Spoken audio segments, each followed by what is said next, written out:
bother 3. Just when you thought they were out, they fight their way back in. The Pirates' battle level is off the charts.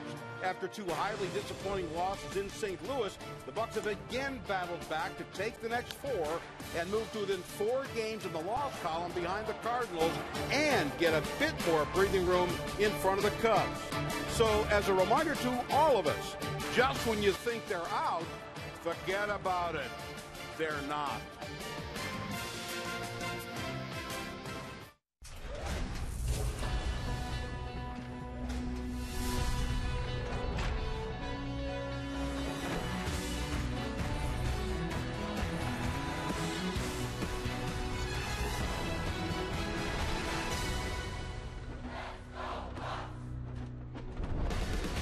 Garrett Cole and the Pirates have returned home to Pittsburgh, and tonight from PNC Park, it's the first of a 3-game series against the Arizona Diamondbacks. The defending World Series champion Giants will follow the Snakes. And we take a look at the National League Central Division standings. The Pirates have cut a game now from that lead. The Cardinals have down to 5. The Chicago Cubs trail the Pirates by 2.5 games. Greg Brown along with Bob Walk, glad you could be with us. And Bob, the Diamondbacks 2 games under 500, so probably not going anywhere this year. But this is a team that boasts a very strong offense. The Pirates can't afford to look past them. No, you can't. You can't take the Diamondbacks lightly at all with that offense, as you said. You know, they've scored more runs than we have. They hit more home runs than we do. So these guys, if you're not on your game, you'll look up and you'll see yourself down by 4 or 5 runs early. So you got to be sharp. Hey, speaking of sharp and offenses, how about the offensive attack the Pirates have had? Take a look at the last 9 games. What Gregory Polanco, Andrew McCutchen, Aramis Ramirez, Pedro Alvarez, and Francisco Cervelli have done, to say nothing of the job that Neil Walker has done. And think about who we've played over the last 9 games. Think about the starting pitching these guys have seen, and they were still able to do that. Quite a murderer's row. Well, a guy that looks to win his 15th game is on the mound tonight. Pirate starter Garrett Cole. He's done a great job this year, Bob, and earlier this season, one of his better starts against these Diamondbacks. Yes, it was back in April, and we're going to see a lot of sliders. Well, first couple fastballs, but then you're going to start seeing that slider. And I think at this point, in that early April, you saw how important that pitch was going to be for Cole this year, and it's really turned him into an elite guy. One of the better pitchers in the league, obviously, and a lot of it is because of that slider. He was showing those stakes early. The Pirates getting ready to take on the Diamondbacks, the first of this 3-game series. The pennant race is on in Pittsburgh. The Pirates look to rattle the Snakes coming up next.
on Root Sports is brought to you by Toyota. Toyota helps you get the most out of your drive. Just ask a friend who drives one. Toyota, let's go places. And by Barrel Automotive, we're driven to be better. Let's go Bucks. A nice hot summer day today and a beautiful evening for baseball here in Pittsburgh. It's the Pirates and the Arizona Diamondbacks. It is good to be back in Pittsburgh after a 6-game road trip. Took them into St. Louis and New York.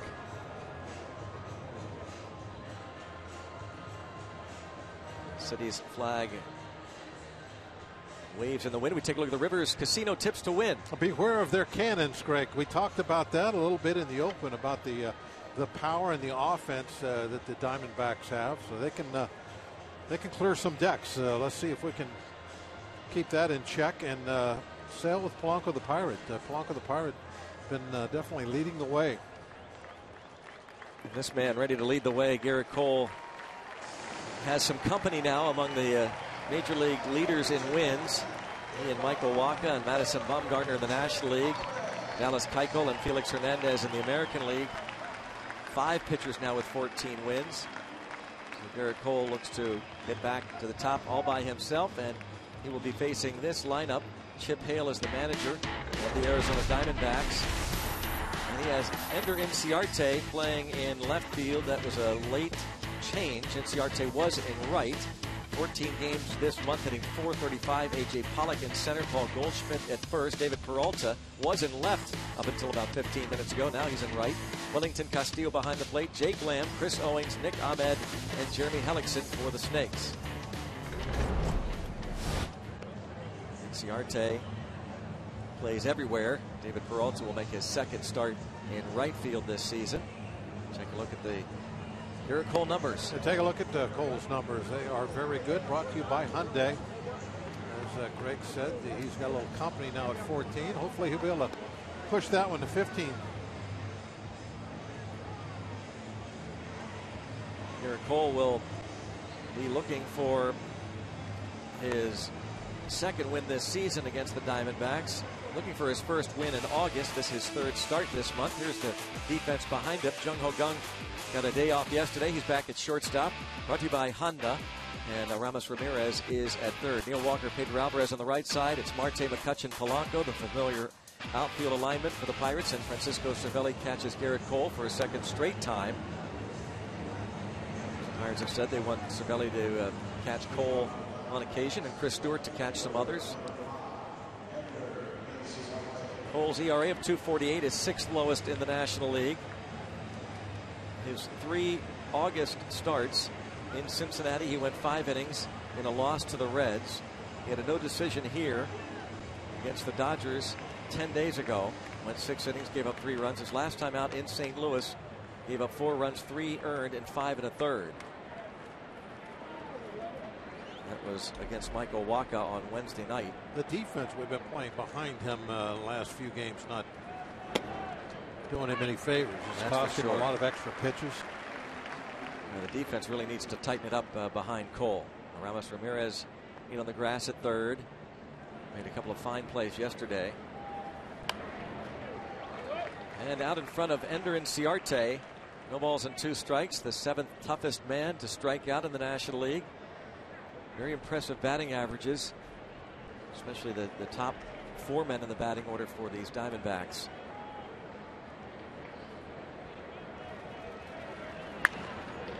And a ground ball, Gunk tested right away. 1 out. And Inciarte played over that way. 1 up and 1 down. This is Cole's 3rd career start against the Diamondbacks. 2-0, 198 ERA versus Arizona. The Pirate pitching as a team very good at getting the ground balls. We talk about that a lot, about how they like to try and make things happen early in the count. And when you do that, when you have a team like that that is accomplishing the ground balls, you got to make those plays behind them. Got to play that good, tight defense in the infield.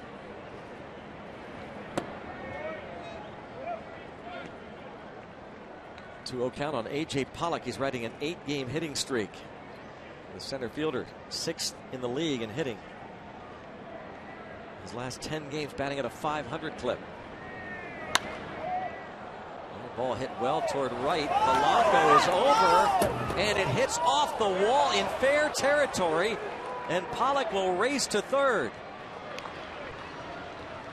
A.J. Pollock, the league leader in runs scored, hits a ball off the wall and right for a triple. It looked like Polanco got a little bit fooled by how far this ball would carry. He didn't pull up soon enough. See how close he ended up getting into that corner. If he would have backed up just a couple of steps, stopped early, this ball wouldn't have got by him.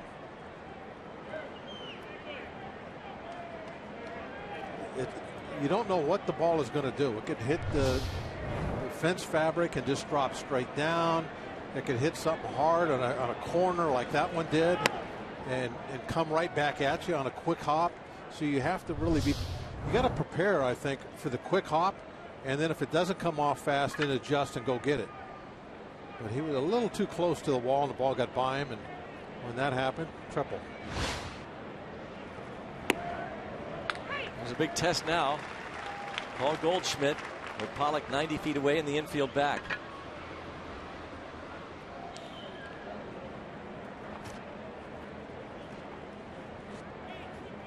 Diamondbacks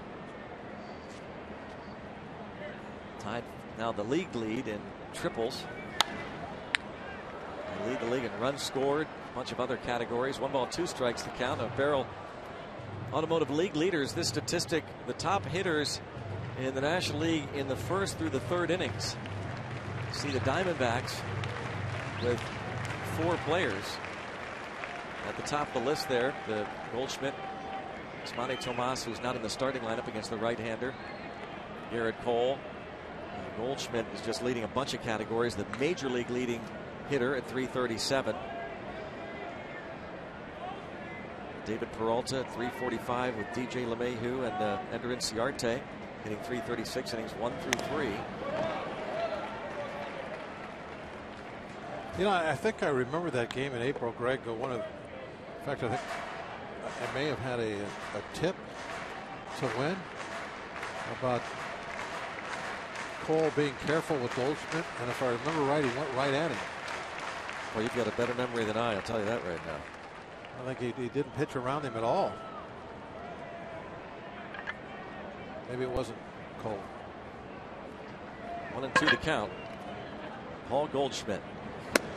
Wow. 97.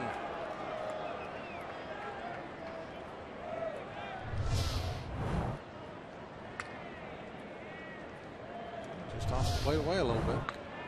Excellent call. Home plate umpire and crew chief is fielded Colbrith.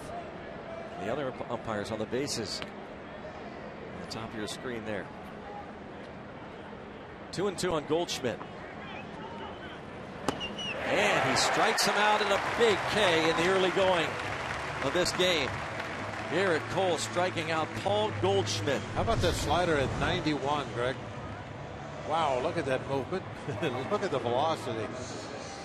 It's a hard breaking ball.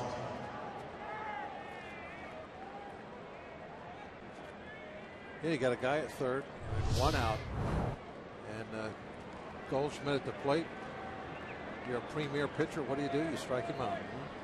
Not out of the woods yet. Here's a David Peralta, 97, fouls this one back. He is 10th in the league in hitting. A dozen homers, 63 RBIs. The Diamondbacks have the 3rd highest batting average in the National League, but have scored the most runs, the 2nd most hits. Mentioned they're 1st in triples, 3rd in walks. There's a roller, and that's a foul ball, and it's 0-2. And they'll also steal a bunch. They're 2nd in the league in stolen bases behind the Cincinnati Reds. It's 0-2 on Peralta with Pollock at 3rd and 2 down. Off the foot. Yeah, it went off that shin guard.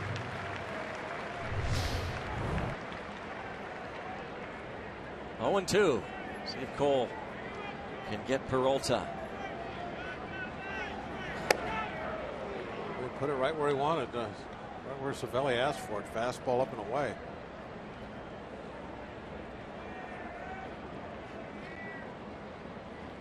Nick Leva talking there with pitching coach Ray Searage.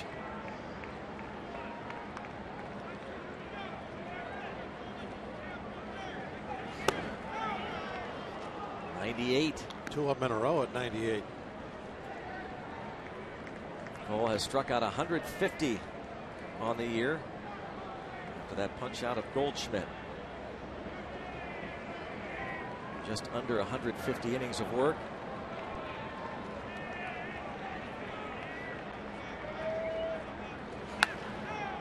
Fly ball to the left. Marte coming in, and Marte and Ramirez give chase, but the ball drops untouched.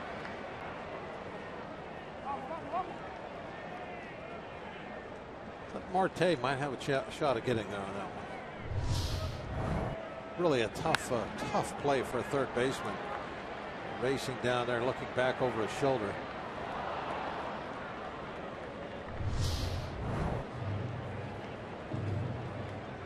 Ramirez has started to take some ground balls at first base, and Marte, who missed some starts, back in the starting lineup for the second straight day after missing a little bit of time with that bruised left hand. 2-2. Ripped to right field, and it's 1-0 Arizona. And a bobble by Polanco that won't matter. It's a double for Peralta and a 1-0 lead. Wow, that's too bad. A great pitching job at Goldschmidt, and then was able to get ahead of Peralta. Was doing a good job keeping that heat away from him and elevated. And then he tried to throw a back foot slider. And never really got down far enough underneath the strike zone.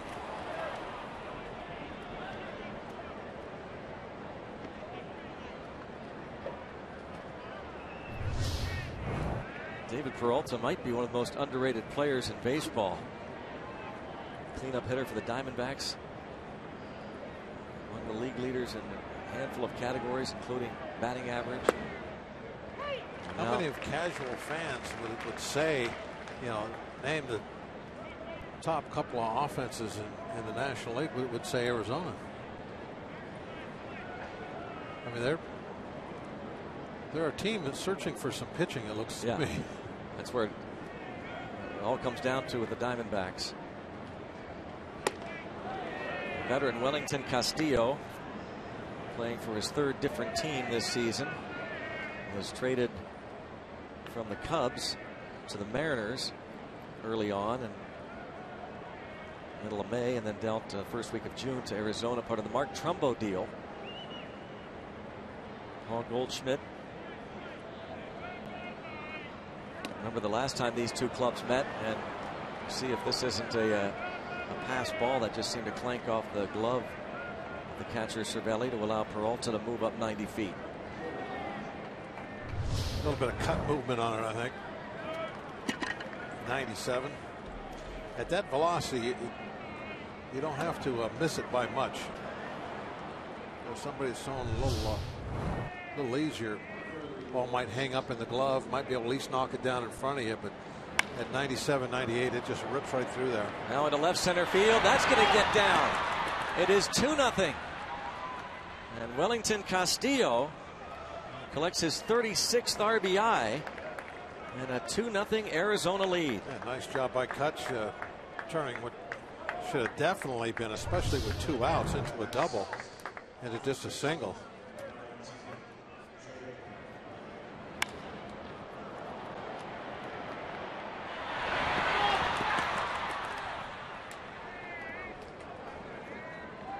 Kutch able to get to that before it got to the fence. A 2-0. Garrett Cole behind here in the first. First out, Ender Inciarte, then the triple by Pollock, struck out Goldschmidt, the double by Peralta, and Castillo singles. Close, very close to being out of the inning with no damage with that little pop foul that Peralta hit down the line that just nobody could quite get to it. I mean, Just little tiny things like that. Huge differences in ball games. The rookie Jake Lamb, third baseman.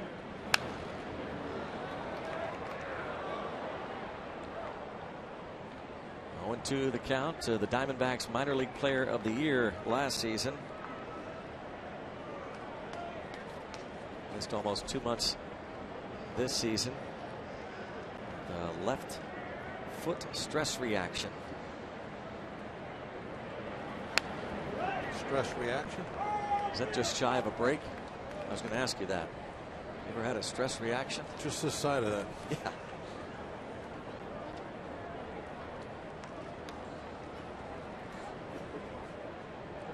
I think what stress reaction describes what goes on in that trailer every night with the Gypsies. So still 0-2. He was able to strike out Goldschmidt, but Peralta and Castillo put the balls in play, and Peralta was down to his last strike. Lamb in the hole 0-2. Chris Stewart, one of the two Pirates catchers who has been behind the plate the bulk of the season with Cole. Dribbler, and that's a foul ball. Probably a good thing. Yeah, that was going to be a tough out.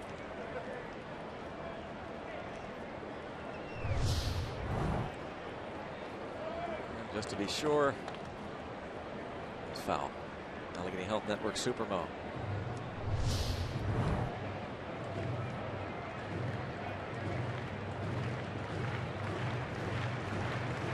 Well, this is not what we expected. We're going to be close to 30 pitches probably. This is another fairly long at bat. This will be the 6th pitch of this AB to Jake Lamb.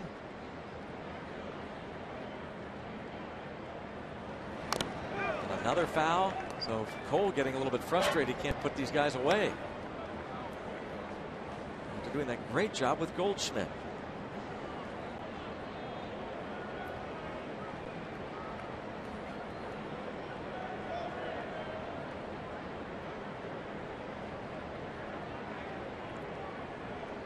Remains 0-2.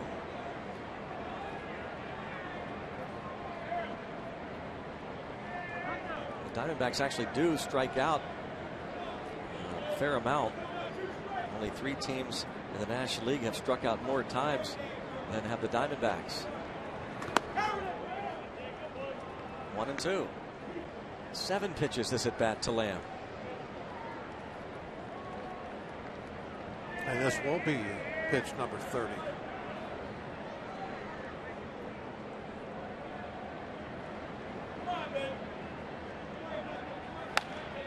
And a pop-up. McCutchen has it in his sights.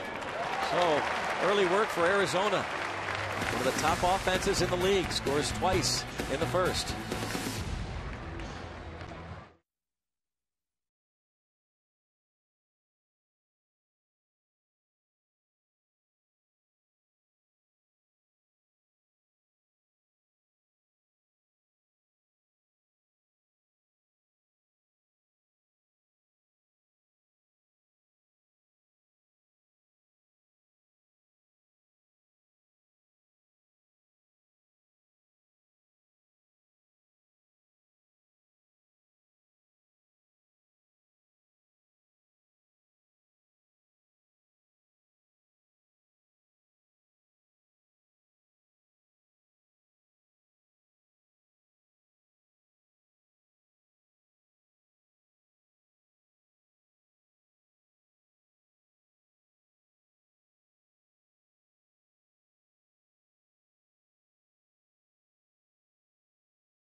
Hellickson.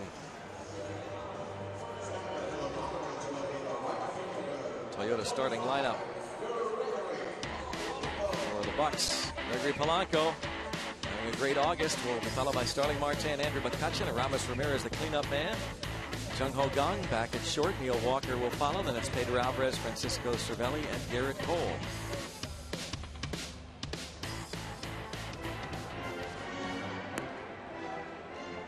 Take a quick look at Hellickson's numbers on the years. That ERA at 4.73. Well, was above 5 for his last start.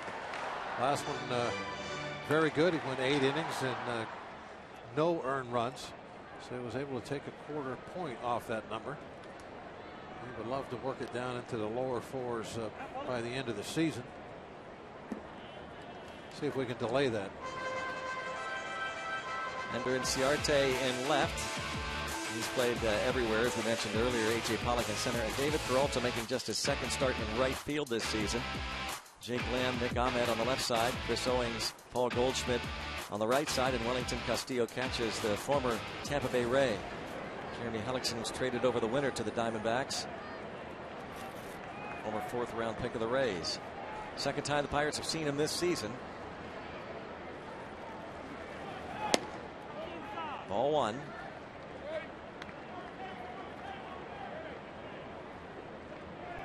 Gregory Polanco had 2 of the 7 hits off Hellickson in Phoenix on April the 26th.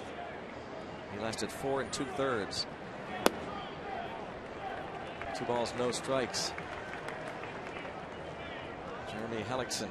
Odd to see Polanco take 2 pitches in a row. He has been so aggressive during this hot streak. Whacking anything close. Oh, no. No. No. Should be 3-0. Way low. Way low. Come on. Julian Colbert calls that pitch a strike. 2-1.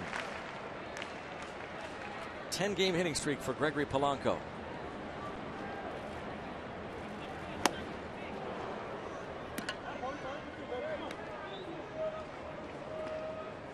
Garrett Cole hoping he sits for a while. This offense has been really clicking the second half of this season. Polanco has led the way, hitting .386 this month. Hellickson 8-8 on the year in 22 starts. And lifted to shallow left shortstop. Out. Ahmed. Hellickson retires Polanco.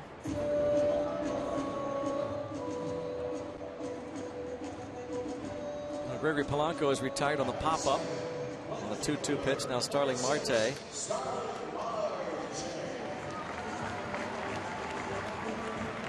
Going back a couple of seasons, Marte has hit safely in 12 straight games against the Diamondbacks. He's been one of the tougher outs for Arizona pitchers.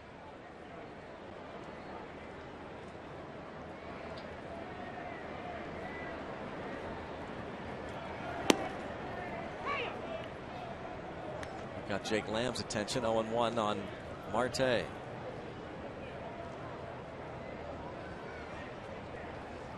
Be nice to get Marte's bat going like it can. Mix in with all these other hot hitters. Marte been sidelined for a little while. Sore hand. Good to see him back in the lineup yesterday against the Mets. And Corey Hart, who's been sidelined much of this season, is back in the clubhouse. He's going to be out on a rehab in a couple of days to AAA Indianapolis. And a fly ball hit well to left and over the head of the left fielder Inciarte, and that'll bounce into the seats for a double. That's a 13-game hitting streak for Marte against Arizona. Some guys just don't like snakes. Marte, one of them. Oh, hanger.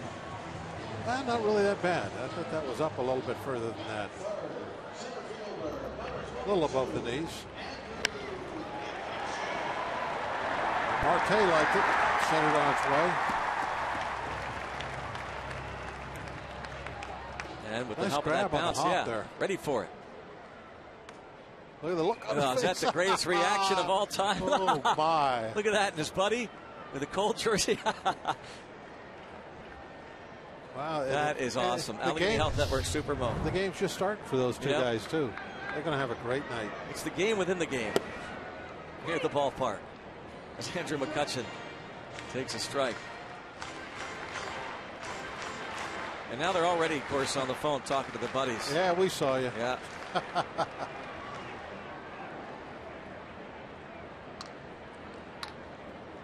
That's a big phone. Yeah, it is. I like that. You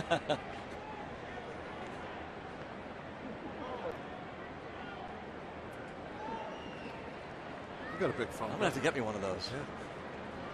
Yours is tiny. I know. Jeez. Like that. How do you read anything on that? I don't. I use it to make phone calls. Oh. Okay, Steve. You and Steve are so much alike. You know that? Are you noticing that more and more? Oh, yeah. Including the fact that you've got a phone that looks the size of a matchbox. Oh, that's a phone. Come on, get with it, Steve. All right. There he is. Back home after his family reunion past week, and his kids and grandkids out of the cabin. 1-1 count on McCutchen. 2-1. McCutchen hitting .295.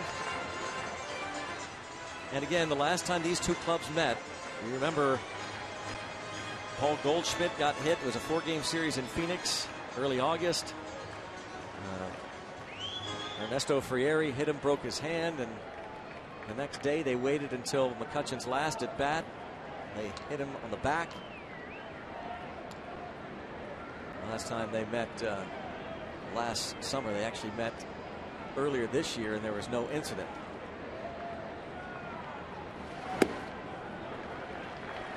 I don't think anything was done at all during the first meeting, was there, in April? I don't recall anything. I don't think anything.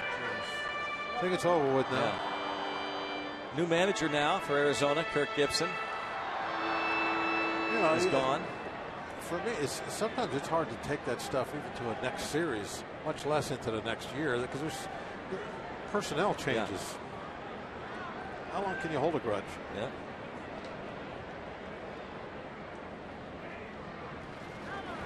It was interesting, the timing of things, Bob, that Randall Delgado, the guy that hit McCutchen last year and was ejected from the game, that Delgado was called up today because Chip Hale, the manager, and the Diamondbacks are in need of an extra pitcher, so they sent down Jamie Romack, a position player, and brought up an extra pitcher.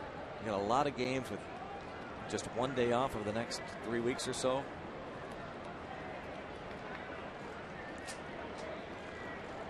And right between the numbers, ended up going on the disabled list later. If I recall, I stayed pretty calm through that whole thing. No, I don't recall that. He's calm right now, but not happy with what happened in the top half. See if the Pirates can get at least a run for him, and a 3-2 count on McCutchen.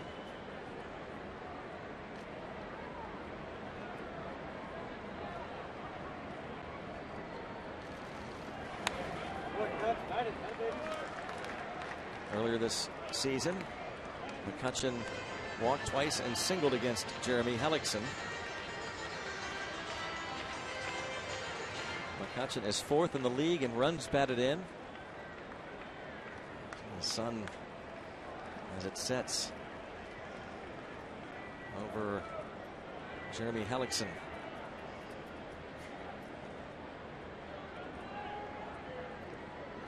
Three and 2 the count.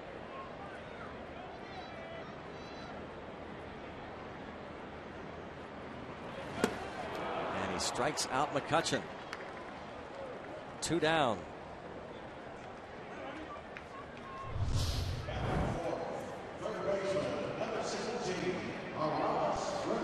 Changeup.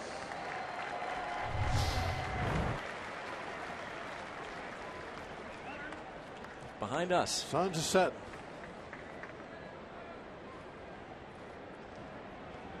Seems going down a little earlier. Huh? you don't have that. You don't have that sun out in center field in the first inning like we had before. Actually, the first couple innings, you'd have that sun out there. Get close to playoff time. You got to give us the schedule? No, I put it in it's back. Oh, here it is. I got it right here. All right, what do you got for us? Wow. Playoff schedule's been set. Dates anyway. I don't have my glasses. You're going to have to read boy. it. Okay, here we go. October 7th is the first wild card game. The first.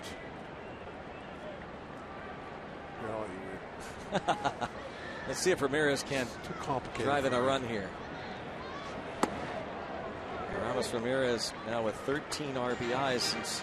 I'm guessing the Pirates. The first playoff series in the National League would start the 9th, right?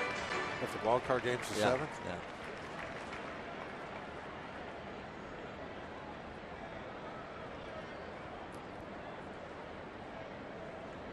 Ramirez went 4 for 5 yesterday, drove in 3. Now 8 RBIs in 8 of his last 10 games. He wanted 2 ribbies there. Big cut.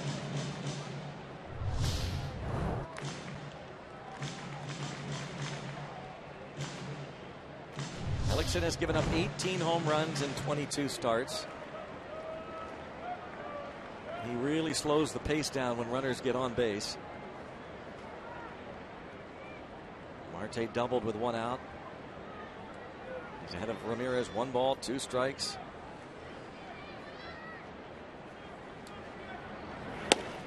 And 2-2.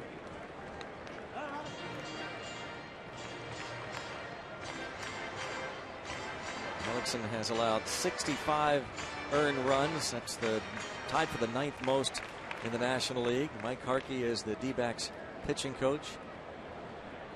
Our chief baseball officer, of course, is Tony La Russa, who hired his old friend Dave Stewart, former great Oakland pitcher, to be the general manager. And he gets Ramirez to chase. So he strikes out McCutcheon and Ramirez. 2-0 after 1.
Giants in a 4-game series starting Thursday night and Friday.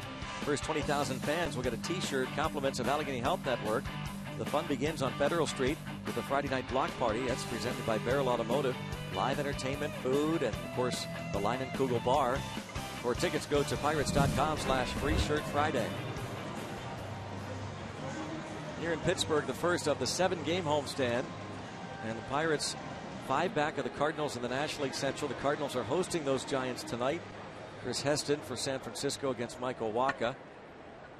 The Cubs, with the day off, will play an interleague series against the Tigers starting tomorrow night. And a strike on Chris Owings. .231 hitter. The second baseman. And hits this ball well toward left center field. And off the wall, Chris Owings into second base with a double. Look at what the Diamondbacks have done here against Garrett Cole. 7 batters into the game. A couple of doubles, triple. They're not just flaring the ball around the field. I mean, they're putting it out there with some power. Not sure what this pitch was, Greg. See that 92 miles an hour, looked pretty straight, middle of the plate.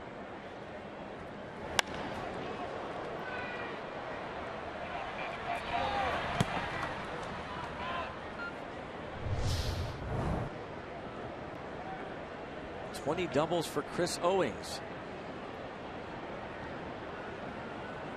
That's 4 hits against Cole. Here's Nick Ahmed.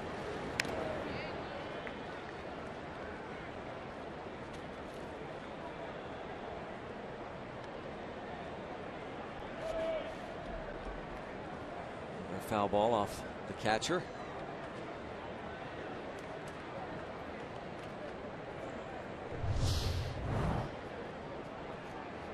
Get him in the left arm.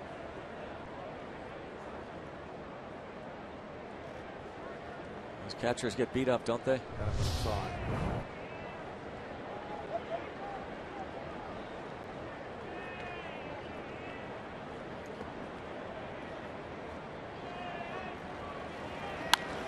Ahmed goes the other way.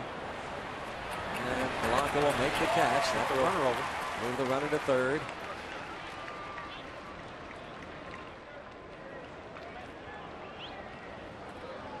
Bring up the pitcher, Jeremy Hellickson. Nick Ahmed puts the ball with authority to right field. Ahmed broke up Shelby Miller's no-hitter in the 8th inning in Atlanta yesterday.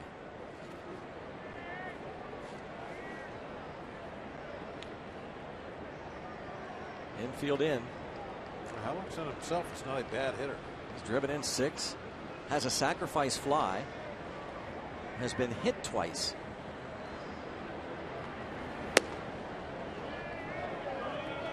And he takes ball 1.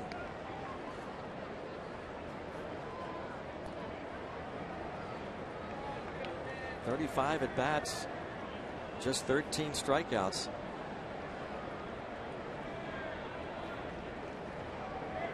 Didn't get a call.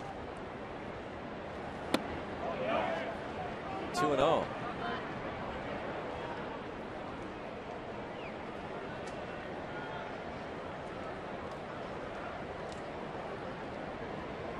This is kind of the battle of the Matt helmets. Yep. 2 teams. The only the 2. matted helmets. That's right.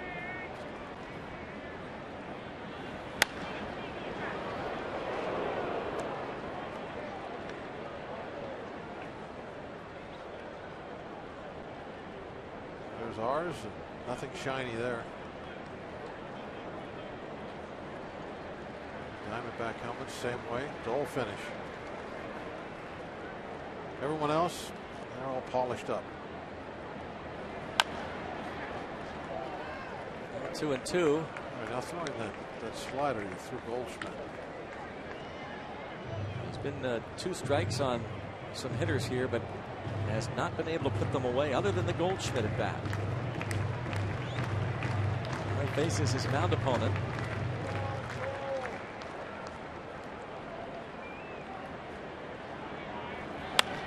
And look at this, a little flare. It is 3-0. And if you want to know why you hate to have to bring the infield in, there it is. Because you can give up hits like this. Pretty good slider too. This can happen when you bring the infield in. Real good slider, just trying to get a piece of it, not strike out. It doesn't even make the outfield grass.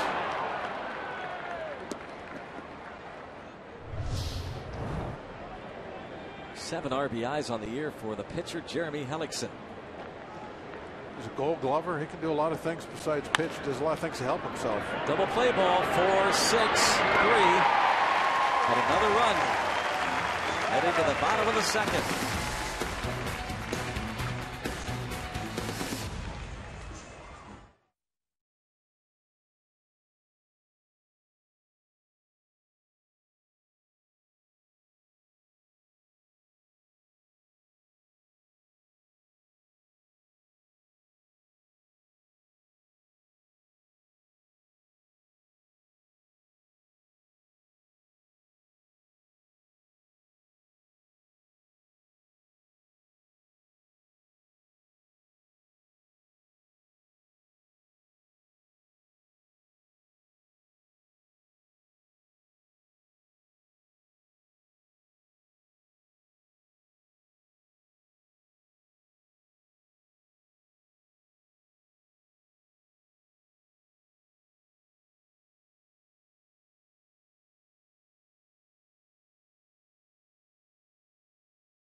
Play. Chick-fil-A double play. Pretty routine, right? Yep. Walker to Gong to Alvarez. Very easy. Nothing Hellickson can do. Look at it. He just gives up, pulls out. Gong completes the chicken sandwich. You could say Gong put the pickles on. You could, but we wish you wouldn't. No, I like it. I just hope you don't say that. I'm going to say it from now on. No, please don't.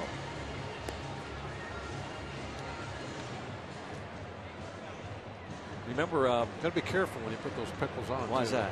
They can just touch. They can't be on top of you. Oh, really? Sound like you know somebody in the business. I might know somebody that get a good deal on a chicken sandwich. Really? Jung Ho Kang will be leading things off here in the bottom of the second. Well, we need to fight back here a little bit. Get a little something going. All snakes so far.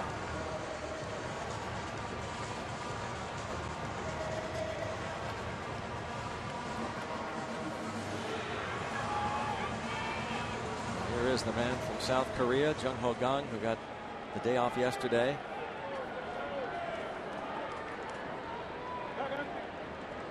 "34 straight starts before that day off." And a roller diving stop at third by Lamb on to first, and got him. What a play by Jake Lamb.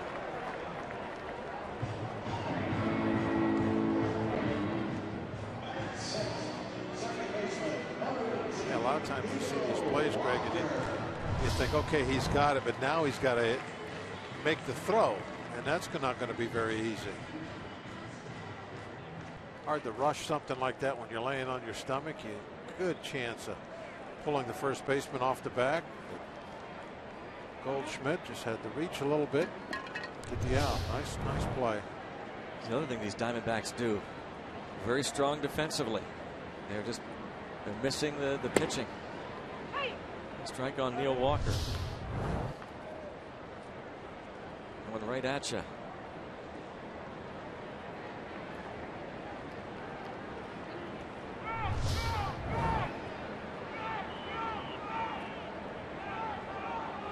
Walker hitting .269 with a dozen homers.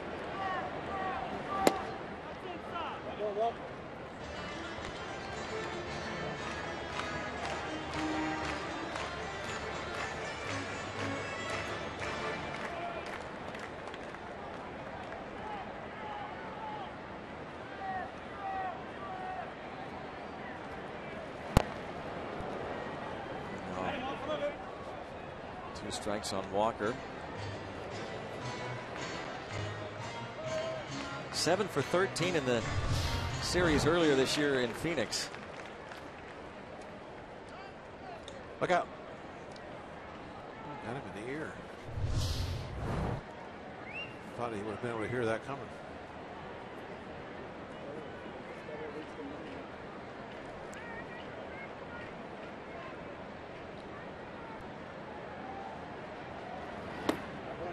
Two and two.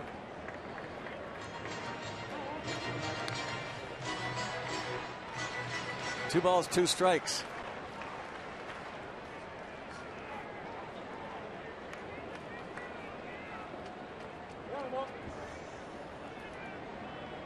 Pedro Alvarez on deck. The overshift against Walker with the second baseman in shallow right. Goes the other way, out of play.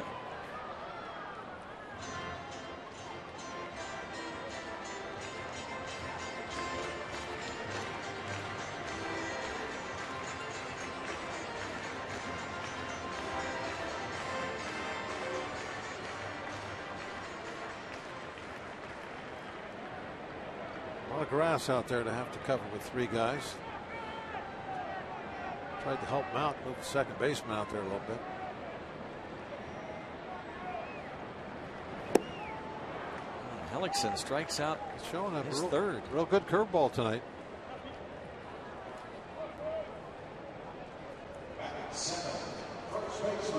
Point Park University tweet is Bob referencing John Wehner's Chick-fil-A ownership. Oh. I don't know if that's spelled correctly. I think it's W-E-H-N-E-R, I think. How you spell Wehner's name? Is that what you're referencing? I didn't know. Does John have something to do with it? I don't know. I don't know. Does someone who tweeted must know that, I guess. Maybe. What's Wehner's Twitter account name, you think? His handle. I think that was it right there. We just saw it. At Dre WV, I think it was. Okay, we got you. We can start tweeting John now. I like the good move there by John to misspell his own name as if we wouldn't catch the on. Yeah, we know how. Good idea. How it works. Smart guy.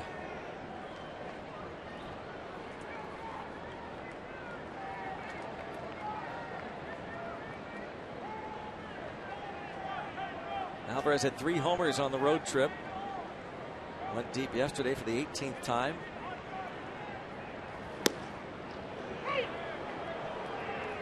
One and two. He didn't like the call, but it was a strike. That curveball. This has been a strong pitch so far early in this game for Hellickson. He's been able to get some swings and misses out of the strike zone, and there you see him dropping it in the back door to get a called strike.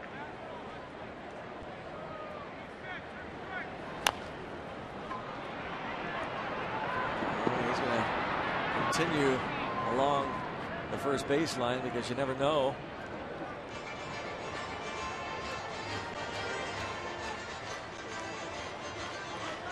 Hellickson coming off that strong start against Philadelphia.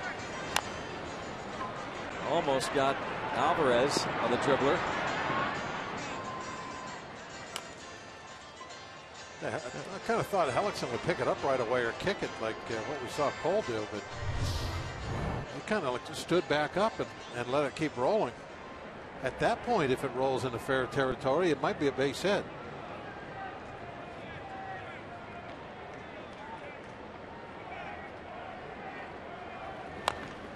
And another dribbler. This time it's Castillo. Down in order go the Pirates through 2 innings. It's a 3-0 Arizona lead.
To you by the Chevy Traverse and your Western PA Chevy dealers. And by Day Automotive. We're going to make your day. Let's go Bucks! 3-zip Arizona. Leading the Pirates in the first of the 3-game series. 2 in the first, 1 in the second. Diamondbacks with 5 hits, 3 for extra bases. The Renegades of the Rotunda are here. Beware as you make your way up or down that rotunda. Pirate fans hoping to see the Pirates rally here. They are 14-2 against the National League West. Talked a lot over the weekend about how well they have played this year against the National League East. And indeed they have. They're 21-8 against that division.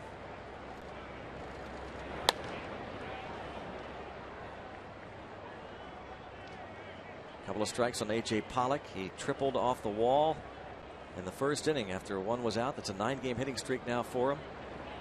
3 extra bases already against Cole, matching the most any team has hit against him in one game.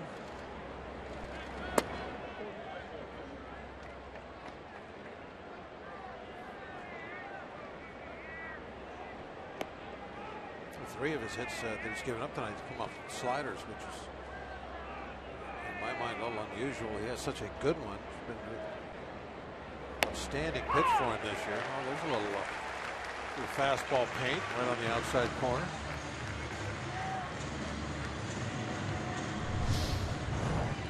.96, good velocity and perfect spot. But this year Cole has become basically a 2-pitch pitcher. 90% of his work is done with fastball and slider. Now the slider, he does vary the speed off it a little bit, so it's not just exactly one pitch. But still, that slider has really changed things around a lot for him. It's given him a real good, whiff pitch, a swing and miss pitch.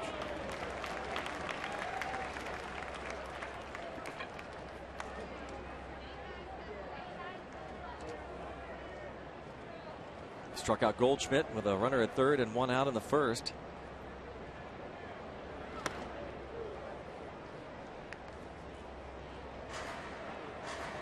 Goldschmidt, Major League leading hitter, 9th in homers, tied for first in RBIs with Nolan Arenado of the Rockies. Stabbed by Cole. 2 outs.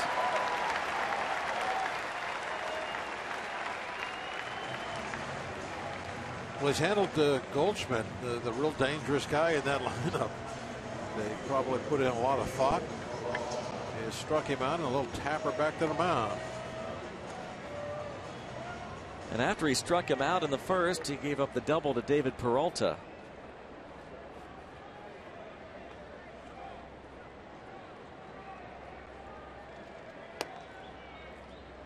Yeah, that came after a rather long at bat where he couldn't put him away, kept going upstairs with fastballs. Peralta was taking them, fouling them off. And then he came back with a breaking ball and just didn't get it down far enough.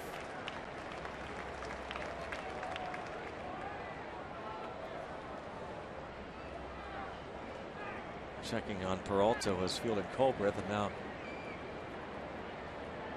looked as though Cole was going to talk to Cervelli. Peralta's a pretty amazing story. Signed out of Venezuela as a teenager by the St. Louis Cardinals in 2004. Pitcher, right? A pitcher. Spent some time in the minor leagues with him, several shoulder surgeries before he was released. And then became a hitter as he lines this to center field in a 1-2-3 third inning. 3-0 Arizona.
We told you about our good friend Rick Zaflinski, who is a vendor that works in the Lexus Club behind home plate and always wears all those sweet old school throwback Pirate uniforms. Well, unfortunately, he finished second in the voting for the MLB Top Vendor competition. And the man who came in first actually calls Arizona home. Derek Moore, a.k.a. the Lemonade Guy, took first prize with his unique voice and catchphrases to sell drinks. He's been doing so at Chase Field since it opened back in 1998. All right, he's creative, I'll give it to him, but I'm telling you guys, the sweet uniforms that Ricky wears, that's got to come up front at some point, right? Well, he's the best. He is. He's the best. This guy, and we understand, we're not sure, but the Diamondbacks broadcasters were getting all over Ricky during that vote. We stayed professional. We just pumped the vote. Absolutely.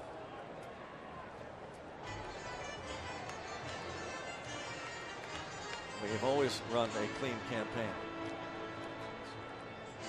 There's Rick Zaflinski. Catch him in a different throwback uniform every night.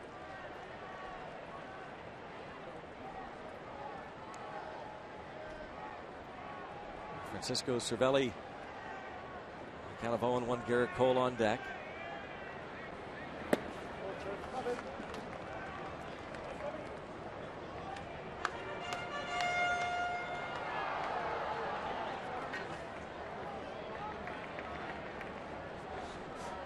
One ball, one strike.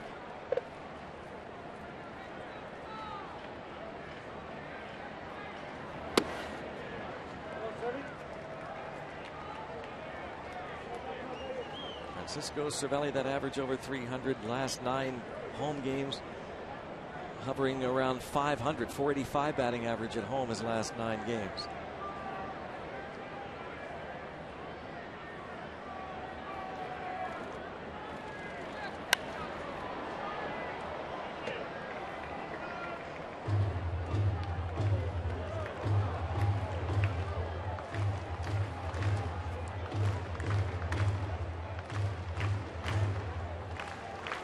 Beautiful night in the Berg.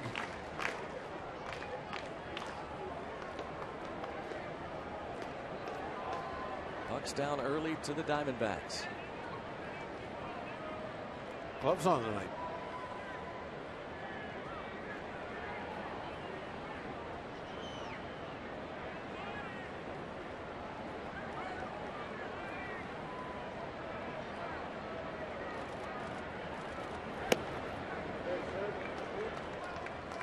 Goes to 3-2.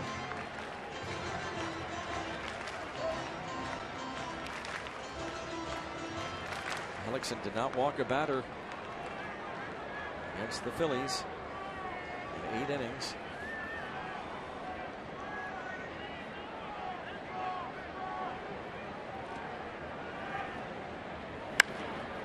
In the air to center.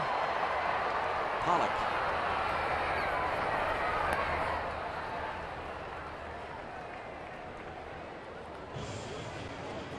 One up, one down as Cervelli flies to center field. We want to see your strongest fan photo. Use the hashtag #PitDataStrongFan, and you just might see yourself in an upcoming broadcast. Brought to you by T-Mobile.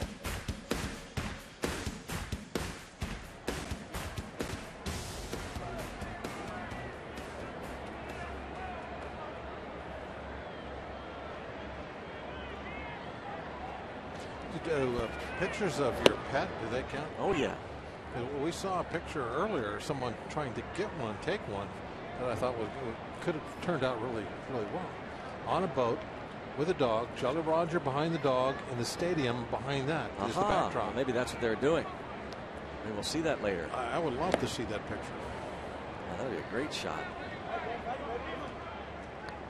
Cole but they were on the boat, shoulders. so I don't know. Can they be listening to us? I guess they could, huh? Well, I don't know, Steve. Could they? If they have one of them big phones like you got, yeah, I guess. Not on your thing. Not on that postage stamp.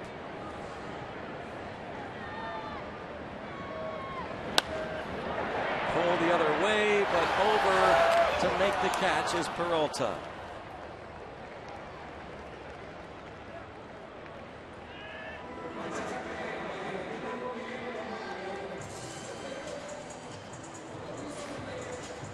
not going Cole's way right now. That one good, but did not get down. We always look for better things second time through the order. See if that's the case. One hit first time through. That was Starling Marte's double.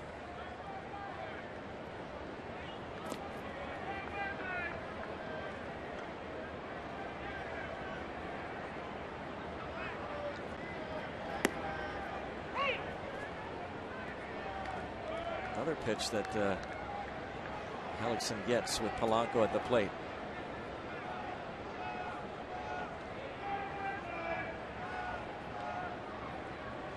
Pitch was just a bit low. First time up, Hellickson got a call. I think that moved the count from 2-0 to 2-1. Polanco with that 10-game hitting streak.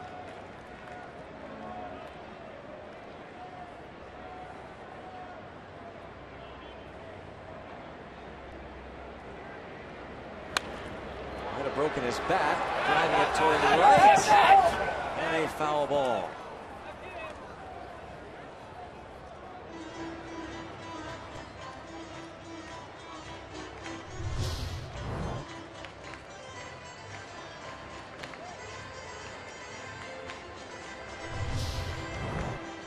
So Polanco in the hole, 1 ball and 2 strikes. Bat intact. Popped up to the shortstop, Nick Ahmed, in shallow left field his first time. Hitting .386 this month of August.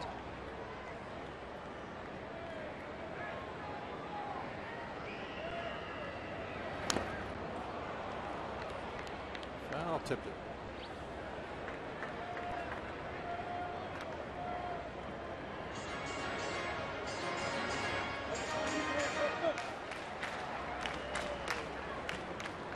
And Jeff Branson were involved in a long discussion when the Pirates were batting in the bottom of the second.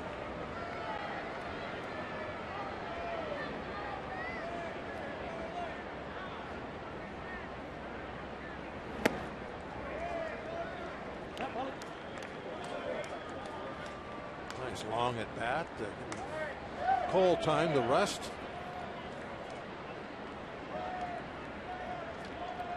Leadoff hitters' jobs, if you can.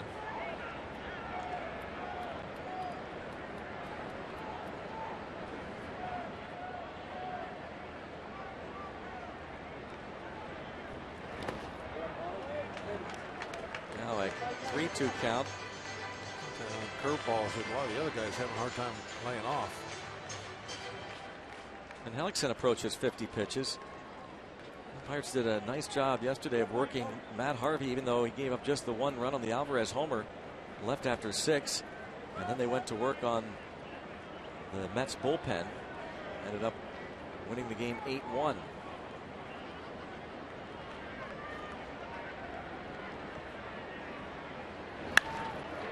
So swung well, but catch made by Inciarte. Down in order.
well, but according to hitting coach Jeff Branson, there's something else. He's a big guy, so he has to use his lower half. So he's made the adjustments of really focus on his lower half every day that he comes in the cage. And he's getting pitches that he's when he does get a pitch that he can hit, he's ready to hit it. We always tell the guys, whether it's the first pitch or whether it's the fifth pitch, be ready to hit when you step in the box. And he's got that mentality: one pitch, one spot, and he's ready to get after it. So communication is key, and while Gregory is maturing as a hitter, those long legs, not everybody has those long legs at 6'4". I guess that kind of helps well. And by the way, guys, how about the pipes on Jeff Branson? Oh, I know. Isn't that the truth? He should work, if not TV or radio, either one. I agree. Maybe voiceover work down the road. Dan. Wellington Castillo at the plate. There's Gregory Polanco.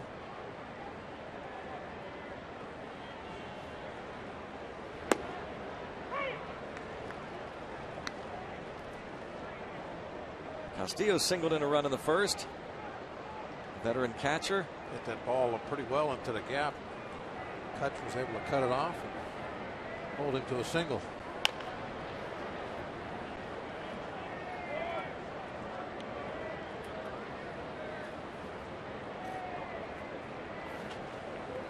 Castillo hitting about 250 this season against Pirates pitching. Hey, look, there goes the Chick-fil-A cow. Oh, yeah. It's right down there. Yeah. Do a little contest, don't they, between innings with the Chick-fil-A cow? Somebody, I think it was almost a record how quickly they found the Chick-fil-A cow with the camera.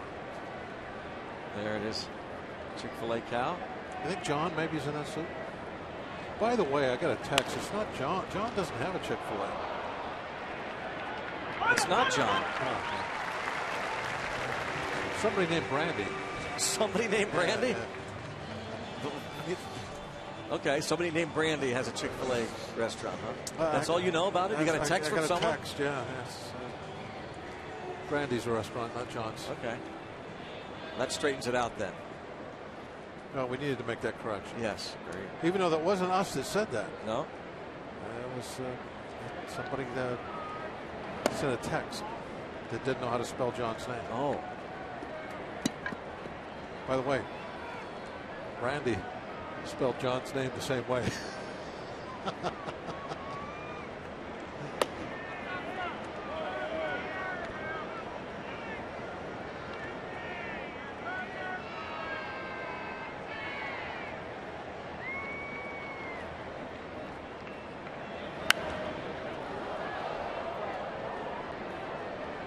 Two-one count on Jake Lamb.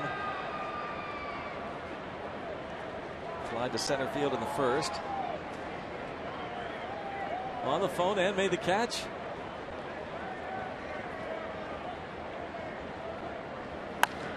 And that's hit hard to right center field. Oh! And a home run for Jake Lamb. His fifth, makes it 4-0.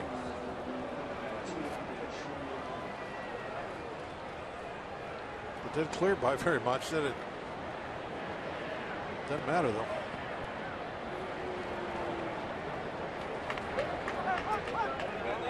Now, this is just something we are not used to seeing.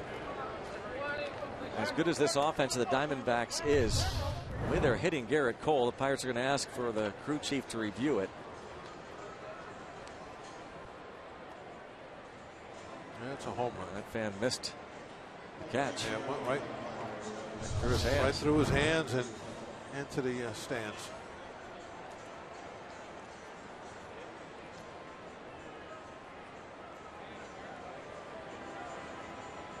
Did look like he touched it though. I don't think he really changed the flight of the ball at all.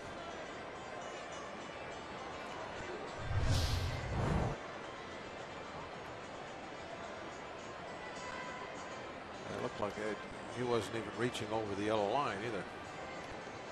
Hard to tell. No, he was. You could see him reaching at least on top of the fence. His hands were sitting there.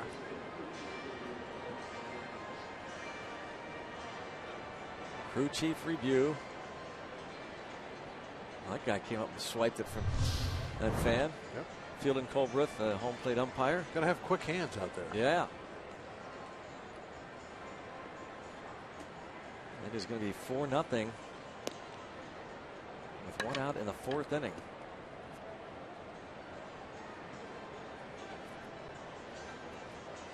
As Jake Lamb awaits the final decision.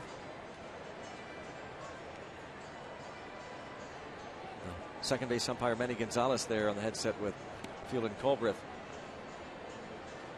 Well, they're taking a while to look at this, Greg. Maybe they see something that is questionable about this, and maybe they will send him back out.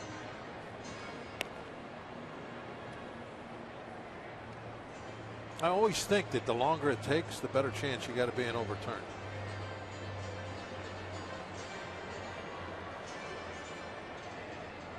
Home run. Not this time. I think we should do a study on that. Average time with headsets on compared to overturn ratio. You going to do that study? I think I will. All right. Have fun. I got people that can do stuff. I know you do. Oh. Just a couple of keystrokes on my phone. Yeah.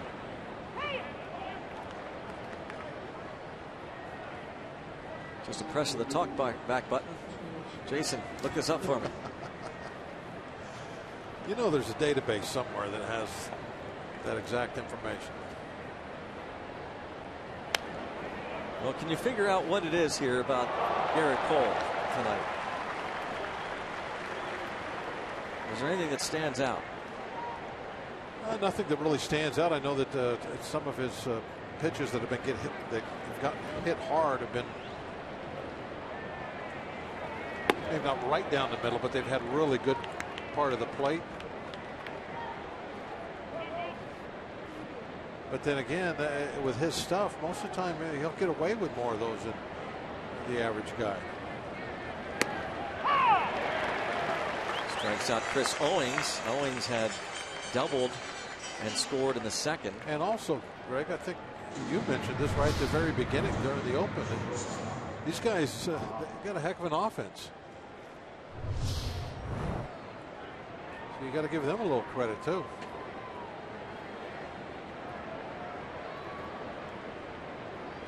It's just the second time all season that Garrett Cole has given up as many as 4 earned runs in a start.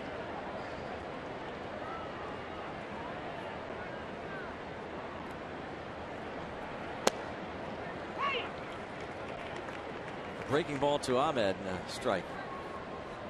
Maybe he thinks they're just the Reds with dirty helmets.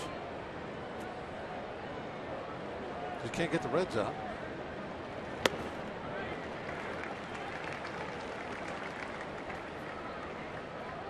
Yeah.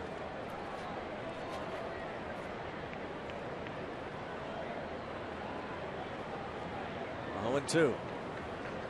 I mean, he's throwing some great sliders tonight. There was one that last pitch to Ahmed.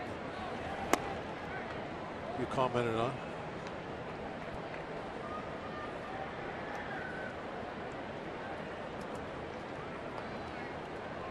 Throwing another one right here. Strike 3, inning over. That went fastball.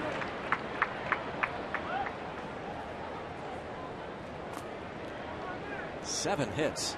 And I don't know, Greg. I mean, there's nothing wrong with that fastball. It's not, overpowering, but it's still 95 miles an hour. It's in a great spot, right on the outside corner, just above the knees.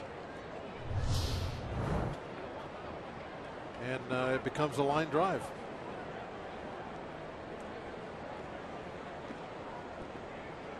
Just looking at the strike zone there, just one pitch on the inside half. Maybe he needs to get established inside with that fastball a little bit more. Well, the pitcher, Alexson, bounces out.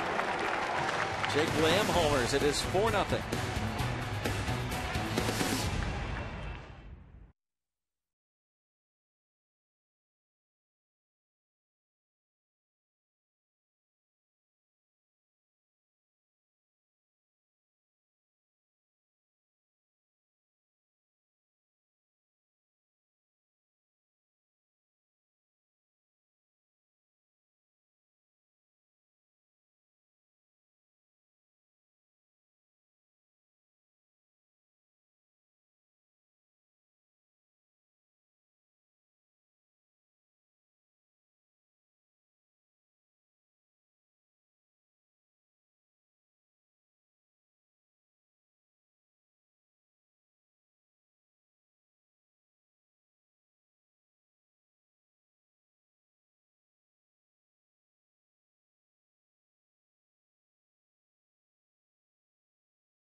A situation just like that earlier this year. Archie Bradley, their top pitching prospect, in his, I think it was his 4th start, took a line drive off the bat of Carlos Gonzalez. Spent a couple of weeks on the DL, came back, and in 3 or 4 starts was not effective, was placed on the disabled list, and he's still on the DL, what they're calling a right shoulder tendonitis for Archie Bradley. Maybe see him in September, but no guarantees that those pitchers come back as they were before taking a line shot. Certainly hopeful that Archie Bradley can get back to form, because the Diamondbacks, we've seen these young players like Jake Lamb and the others we talked about with this offense. If they get some pitching, they are going to be a force to be reckoned with in a hurry. Yeah, they have the offense they need.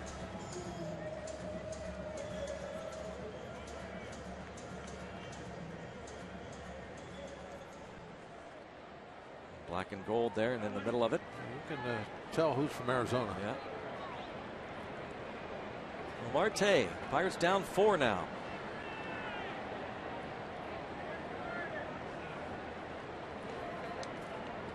One hit on the board for the Pirates. Marte has it. Pirates have the most come from behind wins this season. 34 times they've come back and won ball games after being down.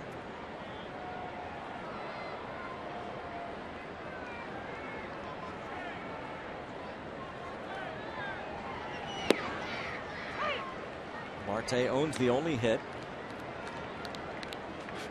And the 1-out double in the first. Hellickson has retired 8 straight since.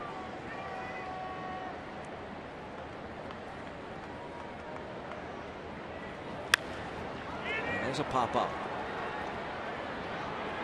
Second baseman Owings is called off by the right fielder Peralta. Good communication between the two. As soon as Peralta said something, Owings peels off. When you're the infielder, you have to give way. And now he's waving his arms, everything, saying I got it, but that does not matter. The outfielder coming in, he's the one that matters. When he says he's got it, you got to let him have it. It has to work that way, or you're going to have all those dangerous looking collisions out there. It's kind of like a card game, and the outfielders have the trump card, so they take the trick.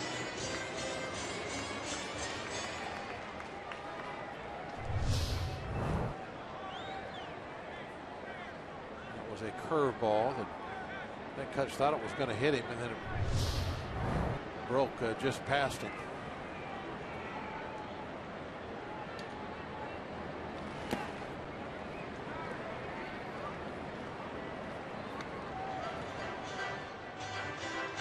(2-0) the count on McCutchen, struck out in the first.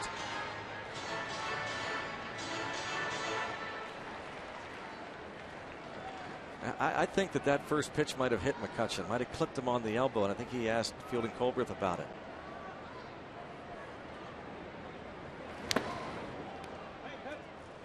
Let's listen.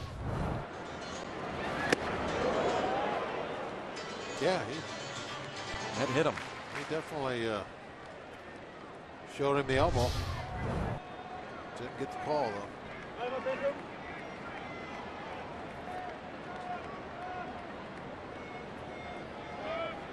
Maybe he'll hit one out of here. Yeah.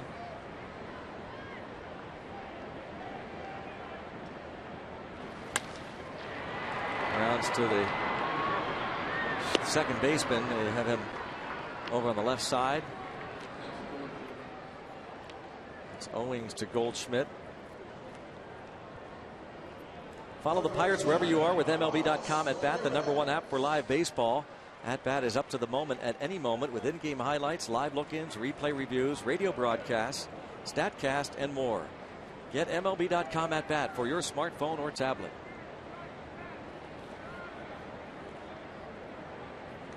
So 2 outs into the 4th inning. There's a Aramis Ramirez. Nothing going here against Jeremy Hellickson. 1 hit, 1 base runner.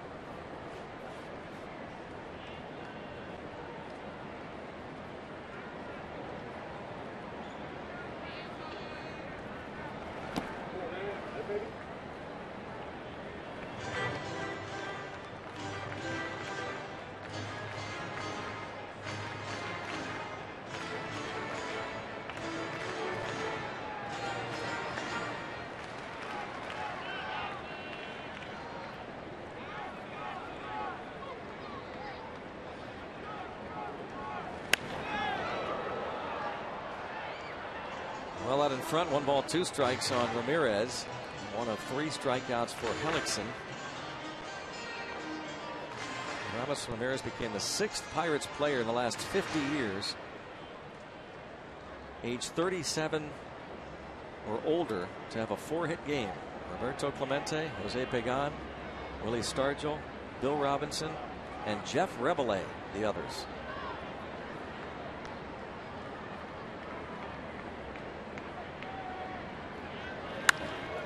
Toward the gap in right center field. That's well hit by Ramos Ramirez. A 2-out double.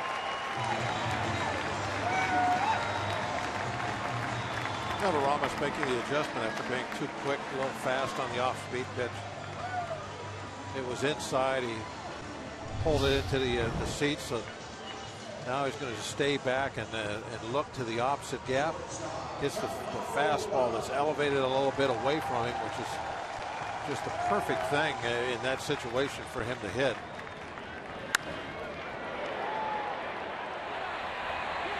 Very professional hitter.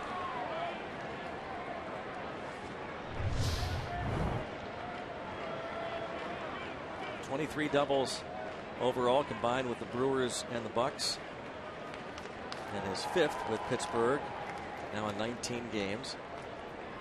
Chung Ho Gung was robbed of extra bases by the 3rd baseman Jake Lamb, leading off the 2nd. Trying to at least crack the scoreboard here against Hellickson. And a pop-up. Peralta. Pirates strand Ramirez. 4-0 Arizona.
Pittman arrives at PNC Park to spend the day with All-Star Andrew McCutchen. From the helicopter to the kitchen to the clubhouse and onto the field. Go behind the scenes for this Wish Upon a Star on Inside Pirates Baseball, presented by Allegheny Health Network. That's tonight after postgame on Root Sports. Andrew McCutchen does such a great job, and if you haven't seen that Inside Pirates Baseball yet, stick around after the game and watch Andrew McCutchen.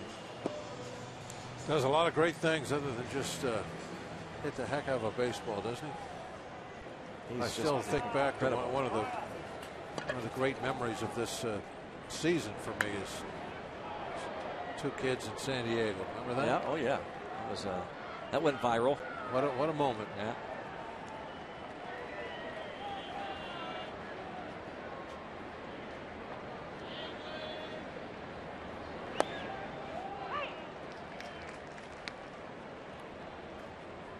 To an Inciarte. He's bounced out twice, last time into a double play.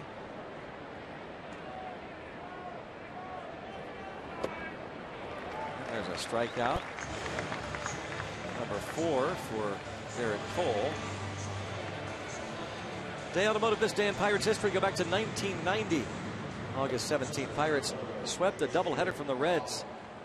The National League Championship Series preview. They won Game 1 7-1. Mike York got the win. His Major League debut went 7 shutout innings.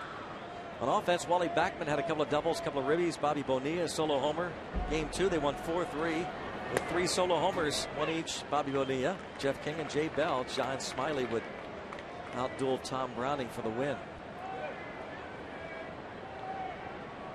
A couple of pretty good left-handers, Browning and Smiley.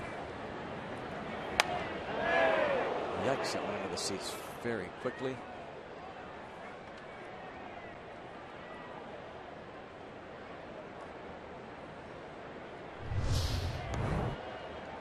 Look out, Ross. Left field Looney, president.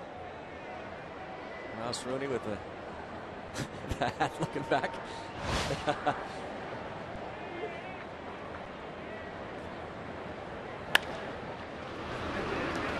Gone.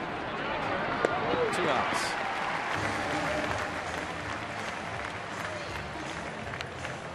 Well, Cole had a 1-2-3 third inning. In order to do that here in the 5th, he has to get Paul Goldschmidt again.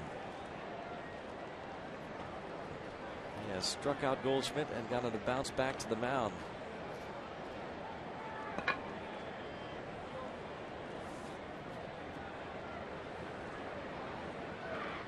Goldschmidt once again will be an MVP contender. Those tremendous numbers.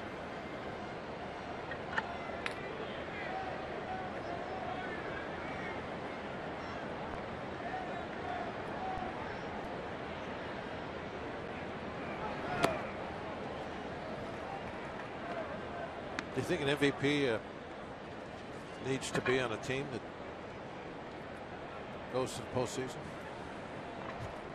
Do you think that you give that some credence, but not maybe somebody that just has amazing numbers? That doesn't far and away better numbers than right. anybody else on the contender. Then you have to go. Yeah. You? You know, I guess I feel along those same lines. I really lean toward guys that are most valuable for a reason, that their team won. Wow. Cole has gotten Goldschmidt 3 times, twice via the strikeout. A 10-pitch 5th inning. Bucks down 4-0.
Great shots as always from the Allegheny Health Network. Super Mode to the sounds of Social Distortion.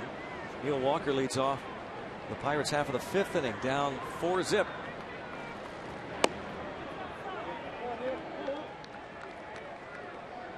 Struck out against Hellickson. Pedro Alvarez to follow. Hellickson's given up 2 hits, 2 doubles. Starling Marte in the first, Aramis Ramirez last inning.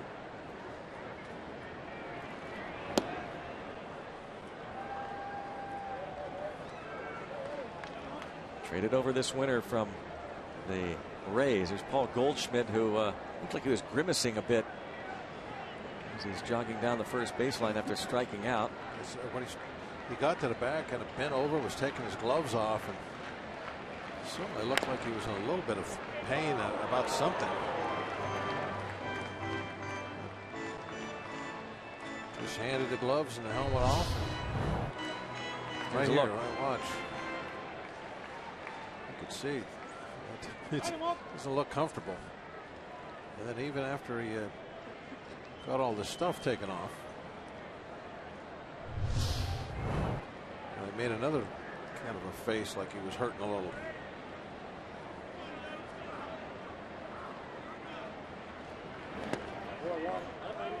Two balls, 2 strikes.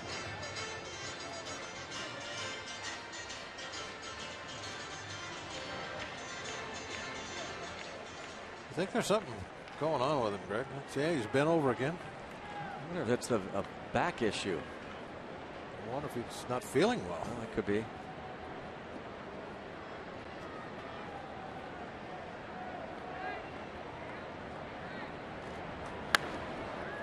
Pop up again. Watch this one. Second baseman is Owings. He's got a lot of pop-ups. A guy that usually gets his share of ground balls, Jeremy Hellickson.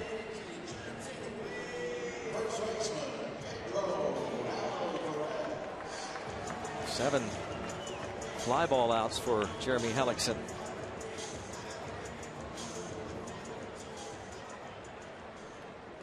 Alvarez dribbled one in front of the plate in his first at bat. They threw him a whole ton of curveballs.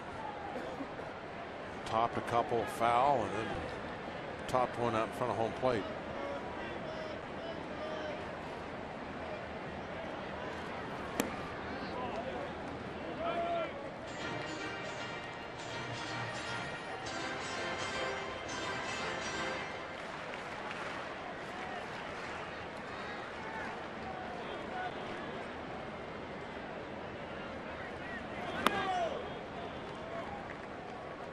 .2-0 count on Pedro Alvarez. 18 home runs. 3 out of 10 this season against Diamondbacks pitching. Over the years hitting just 160 versus Arizona. Fly ball to right. Off the top of the fence and over for a home run for the Bull. His 19th, the Pirates on the board.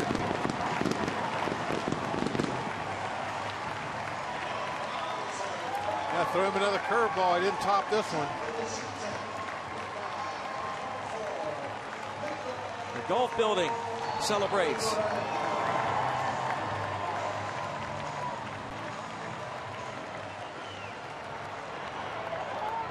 Pedro is in one of those grooves. Here's the hook, just kind of hung there in the middle of the plate, and the fact that it was hit toward right field, you knew it had a chance.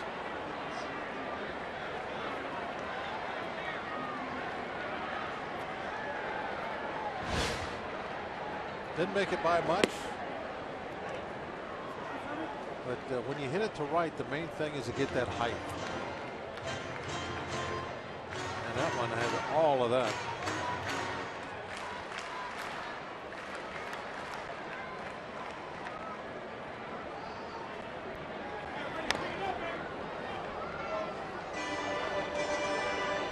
No 1-2 on Cervelli.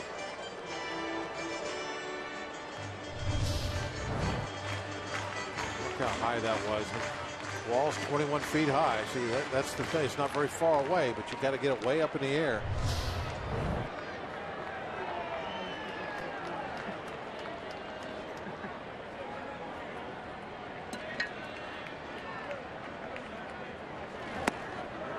Comes back to strike out Cervelli.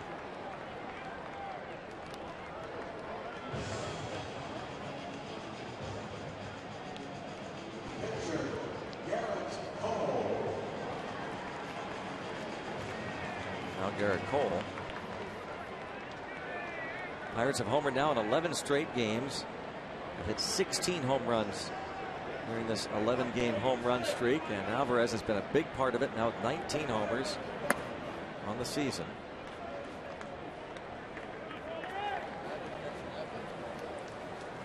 That tops Alvarez's total from last year.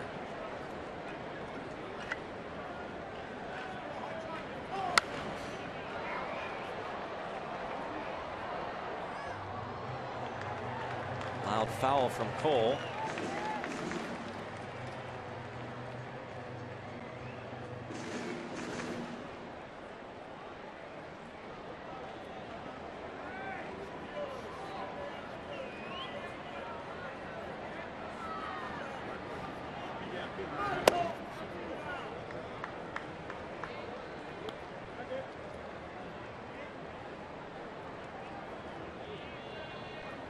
Hellickson gives up his 19th home run. Des Moines, Iowa native. His first year with the Diamondbacks.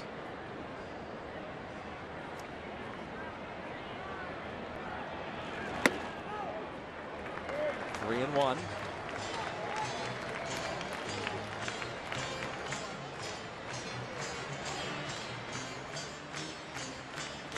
Love to see Cole get on and see what Polanco can do. Cole has drawn 2 walks this season.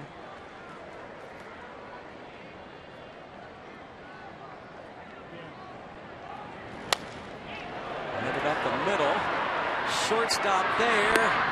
And he gets Cole. Ahmed over behind second. Gets Garrett Cole. Pedro Alvarez, his 19th. The Pirates are on the board. It's 4-1.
In Arizona as we head to the top of the 6th, and we'll be looking for a little bit more from Andrew McCutchen tomorrow on Tuesday, on Twitter Tuesday. That's right. Number 22 has agreed to join me.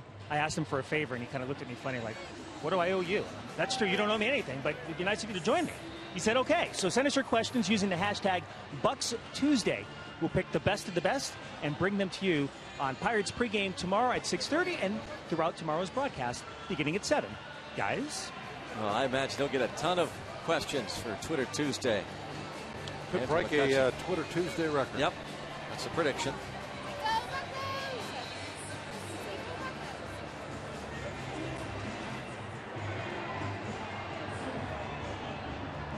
Pedro got us on the board.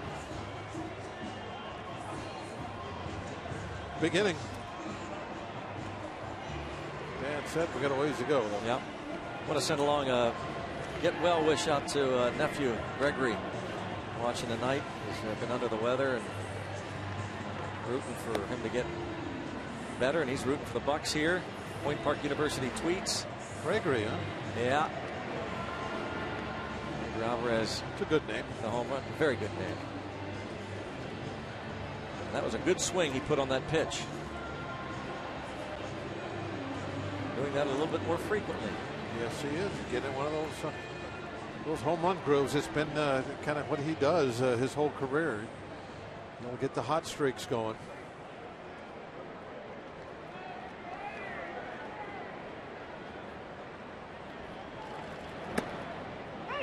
David Peralta has doubled in a run and lined out to center.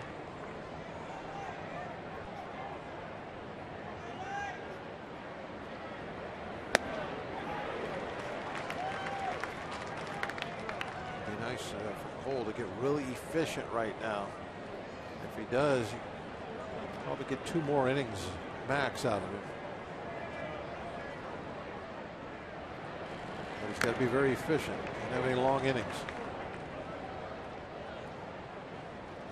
When you look at the last 14 batters since the Chris Owings double that led off the second, he gave up the little flare.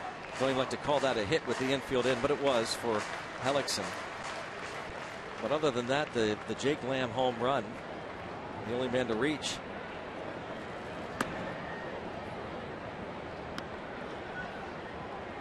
Nick Ahmed had a ground single, one out after the Lamb home run. He's getting up to 7 hits, the bulk of the damage done early.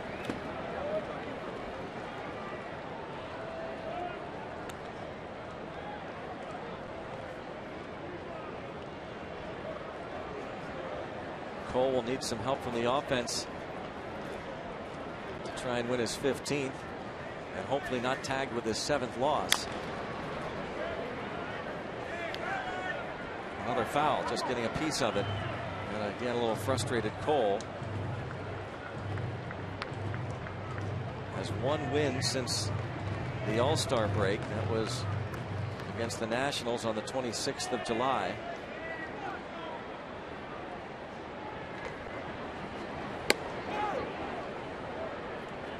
'96 just missed.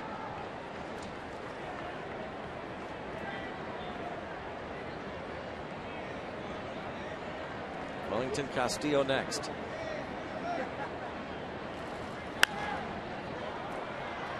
Another foul.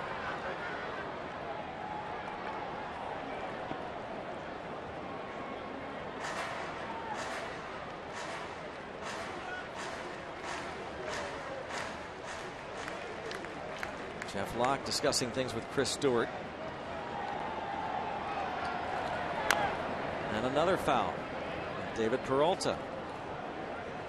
That was the 9th pitch of this at bat. Peralta spoils another one from Garrett Cole.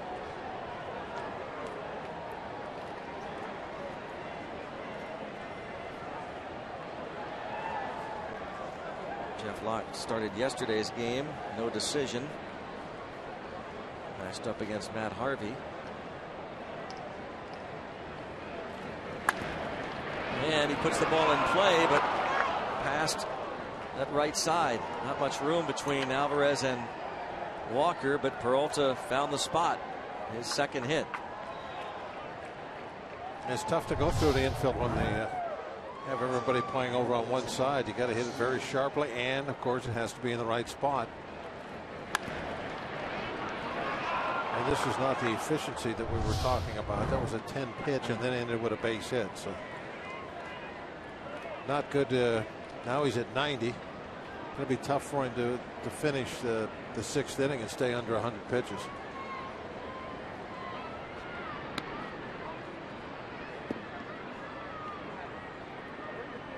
They steal a bunch of bases. Peralta has 5 out of 7 tries. How about Paul Goldschmidt with 19 steals? 24 attempts. That didn't miss by a lot. That should have been a strike, and Cole doesn't get that call. Take a look.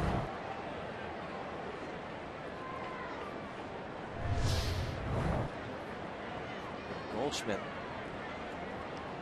6'3", 225 pounds, a home run hitter.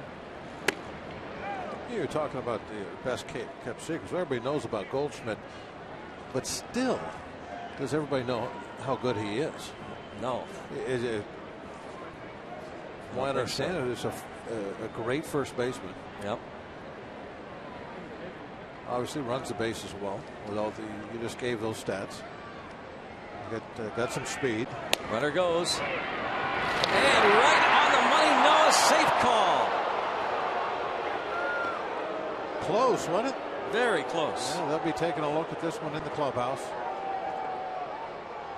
Clint is out to delay things, to make sure nothing happens until they figure out if they want to challenge it or not. Boy, the throw was there in plenty of time.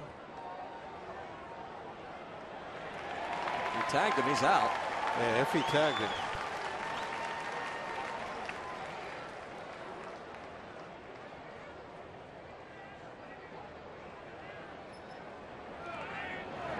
Just an excellent, strong throw by Cervelli. What makes me wonder, though, is that Walker didn't seem to react at all to the safe call. Oh, that first replay, it looked like he wasn't tagged. I thought that you could see that there was no tag. Here, is this it? Is this what we saw early? It's a different angle.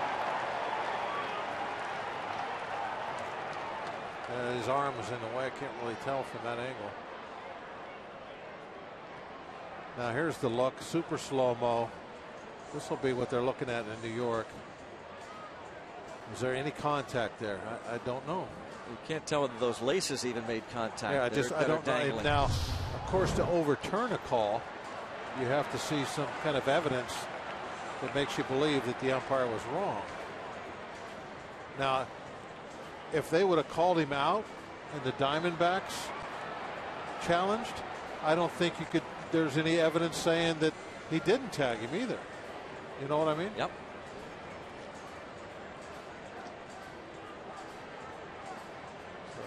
Basically, who knows what they're going to decide. Kind of what you have seen from us so far, and they think maybe a little bit different look here. Still can't tell for sure. Obviously, if he tagged him, he's out. Second base umpire Manny Gonzalez looked like he was right there. You know, if any of those laces, though, even clipped him, he's out. Now, Peralta, after the slide, he immediately turns around and starts wagging his finger, saying that I did not get tagged. So there was anything that I don't think he felt anything. Ow! Oh, how about that? The laces, Greg. The laces, the laces got him. Got those long laces.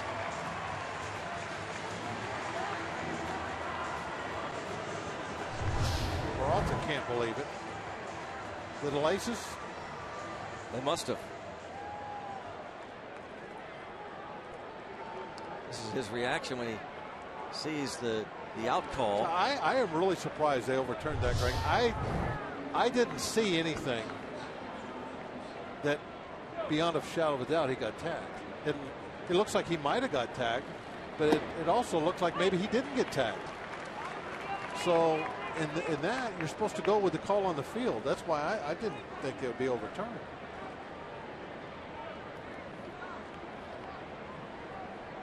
Talking to an umpire recently about that situation, these laces, leather dangling from the gloves, and what that might mean in a regular season game on a close call. That of course is part of the glove, and even if it just clips, in this case, a Peralta, then the runner is out. But he was saying, what if it happens in the postseason and a call is overturned because a lace, just long lace dangling, clipped? Yeah. You know, there's a rule in terms of how long those are supposed to be. Right. It could get messy.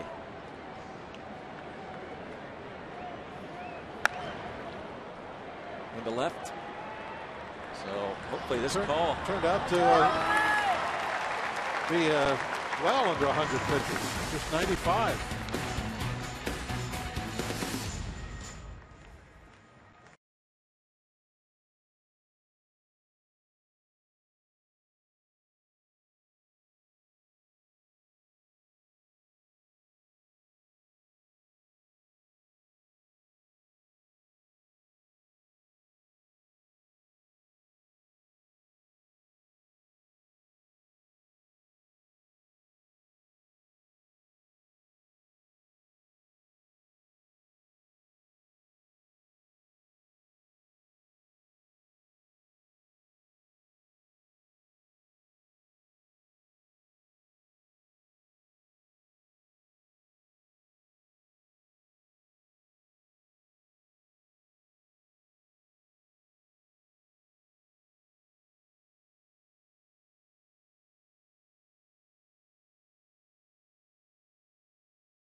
By Allegheny Health Network, Health for All.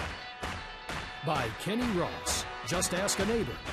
And by Levin's, the official furniture and mattress supplier of the Pittsburgh Pirates. For the best quality, service, and value, shop Levin's. Let's go Bucks! 4-1 Diamondbacks. Pirates trying to come back down 3.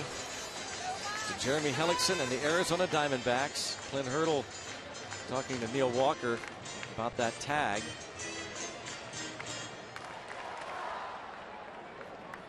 Call overturned the initial stolen base for David Peralta. He was out talking to Manny Gonzalez just a few moments ago. As to why it was overturned.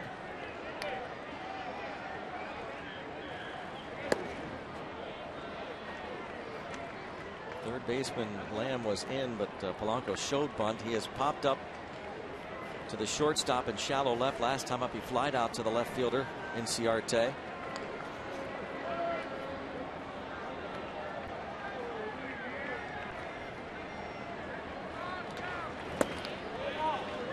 (2-0). Any way to get Polanco on to start something here in the 6th inning. The 3rd time around for this Pirates batting order against Jeremy Hellickson.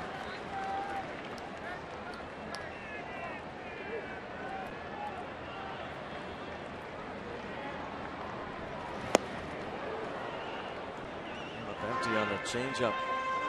Big swing.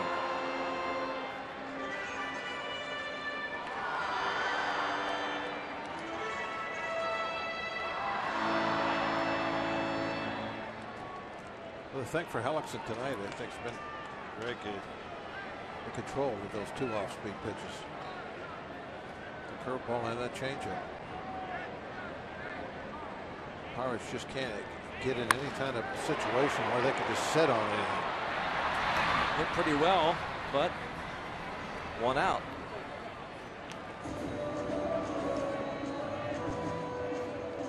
Allegheny Health Network injury update. Cardinals have another outfielder going to the DL. Randall Grichuk, who's done such a great job, left the game yesterday. Tightness in his right elbow today on the DL. Of course, Matt Holliday, John Jay on the shelf, Matt Adams. Jason Hayward left tonight early with a hamstring issue. Cardinals haven't had too many people not get hurt. Yeah. That is a 0-0 game in the 3rd.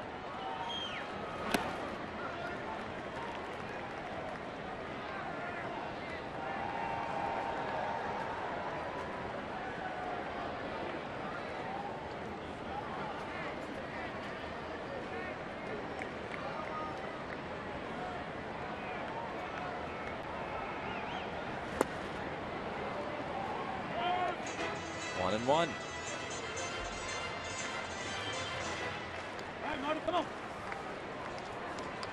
Jeremy Hellickson, the Pirates did a nice job against him the first time this season.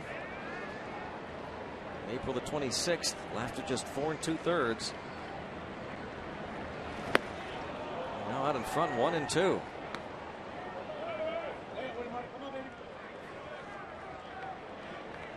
They doubled up on the changeups. 2 chases after him in a row, 2 whiffs. Ray Searage with Francisco Cervelli.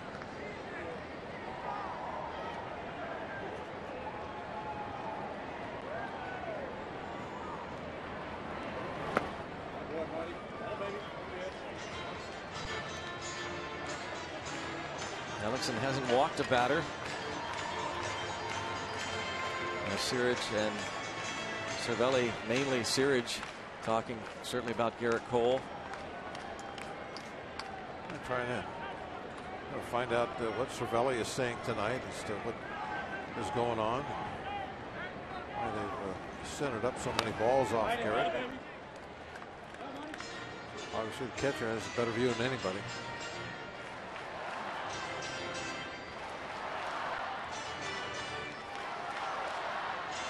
Sometimes the pitcher's viewpoint and reasons can be tainted a little bit.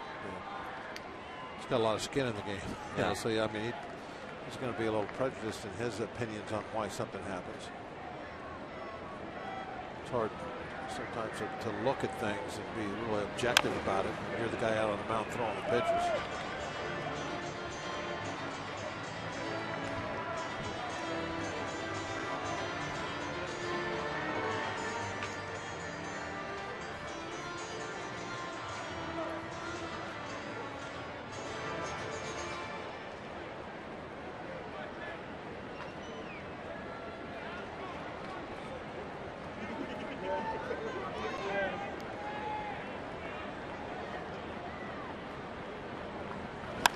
Reaches out and rolls it weakly to second, but dropped, and that'll cost Chris Owings. You know, a lot of guys, if you hit a ball to the left side of the infield and it's not handled just right, just knocked down, you're going to be safe. With Marte, it doesn't have to be the left side of the infield. He can hit a routine ground ball to second. It's knocked down, hit it right in the chest. Rolls maybe 3 feet away in front of him, and he doesn't even have time to make an attempt. I don't think Marte's running hard. Nope. Watching it the whole way down there, and he still just flies down the line. Diamondbacks bullpen gets a phone call as Hellickson is approaching 90 pitches. He's due up third in the 7th inning.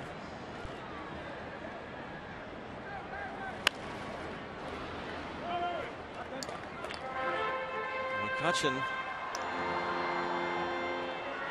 0 for 2 against Hellickson.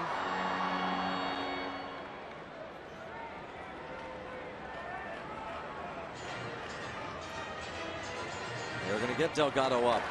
Randall Delgado just up today. Wellington Castillo and Hellickson chat. McCutchen struck out in the first inning with a runner at second and 1 out, and last time up hit a ball into the shift. They had the second baseman Owings over on the other side of second base, the shortstop side, and McCutchen hit it right to him. Well, now with Marte at first, you see the defense as it is. Ball up the middle will be a hit for McCutchen.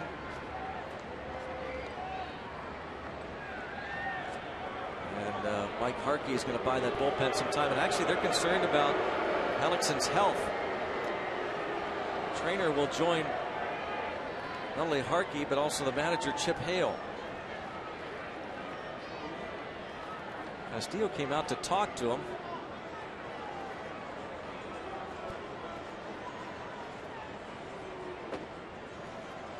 What if this is something that's been going on in the dugout? It didn't look like anybody other than the trainer said anything when they first got there. Like maybe he's been having a discussion prior to this about something bothering him. Now he looks like he's talking to Hale.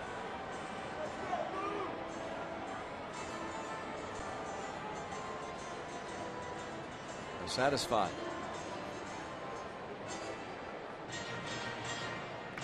Seven times he's gone over 100 pitches this season, and this is his 23rd start.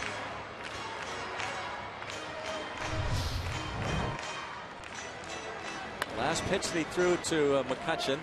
See Hellickson bend that left leg. Something bothering him.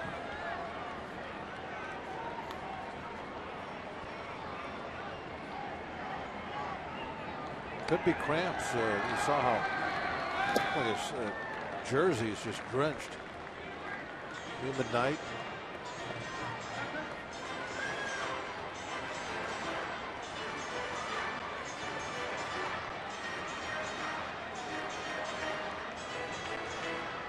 Got to stay hydrated, Greg.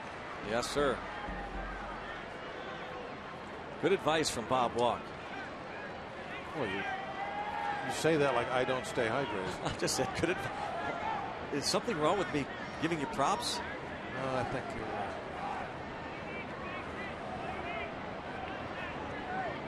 you're getting on me there a little bit.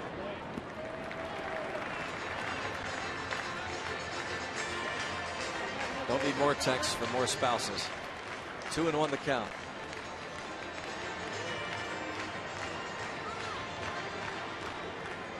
Two and one on McCutchen. Be right back, Greg. I'm gonna get a drink.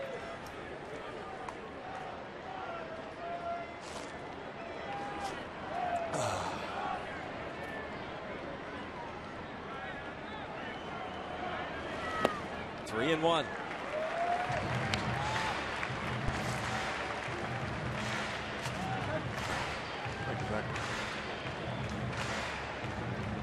You gonna mix your soda pop with that water? It's not gonna taste soda very pop good. in there? Yes. There's no soda pop. Coffee cup I like. It's a nice touch. It's insulation. That's good, Greg. 3 and 1 on McCutchen. You won't see me get any cramps in there. Yes, sir. Never. Ball 4. That might be it. Yeah, I got. They were concerned anyway. Ramos Ramirez, who doubled off of him in the 4th. Chip Hale checking to see if the bullpen is giving him any sign that he's ready, and he is going to make the change.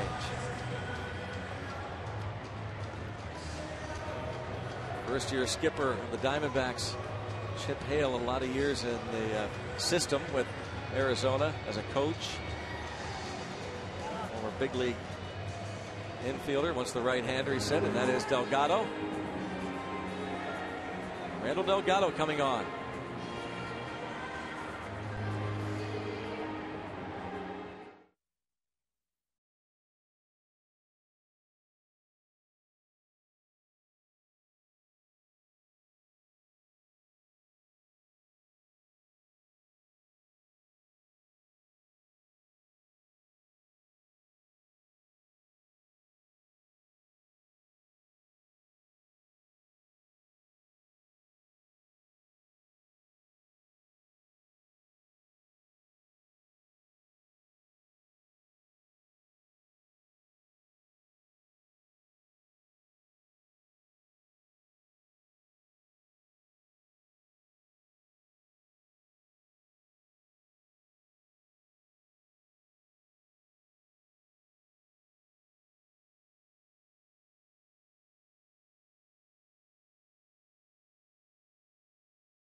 Pirates and may not be reproduced or retransmitted in any form.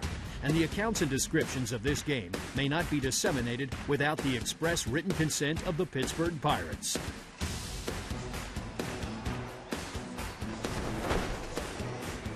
It is a 4-1 Arizona lead, but the Pirates have runners at first and second. With one out, Chip Hale going to the bullpen. And again, you see Hellickson in that dugout stretching.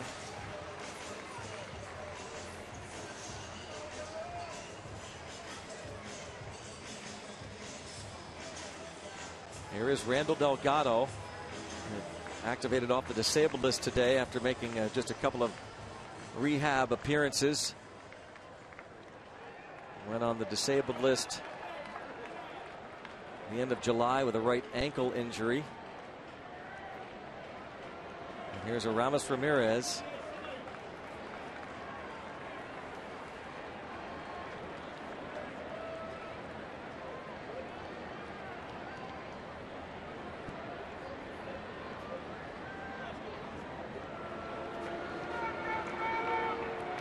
Some of the fans, when Delgado's name was announced,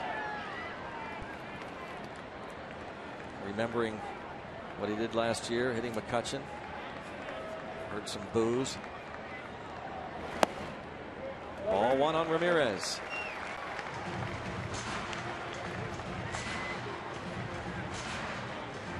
Andrew McCutchen certainly remembers.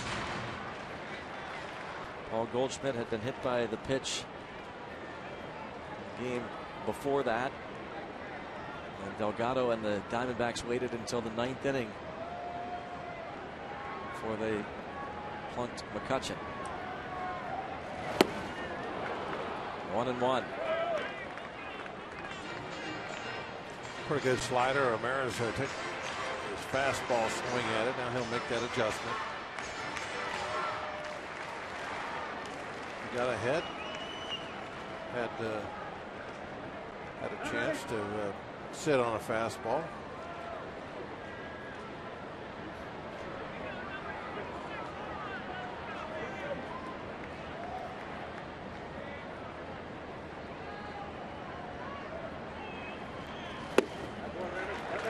To 1 count.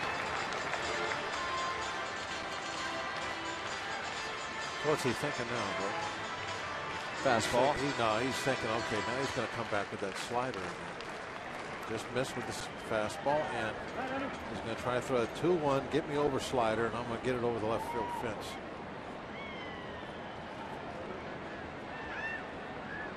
No, he wants the fastball.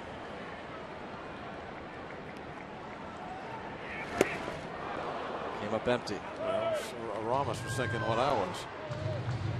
The Should have fastball been thrown right by him. He late on that 94. Was thinking that was supposed to be a slider. Now it's 2-strike approach. Start thinking right center. No more left field fence. And Castillo and Delgado, they get together here.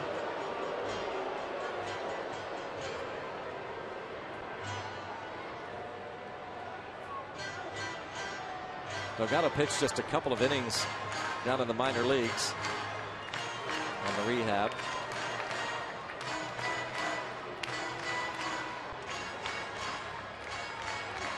The last couple of games, the D-backs bullpen has given up 5 runs. A long conversation.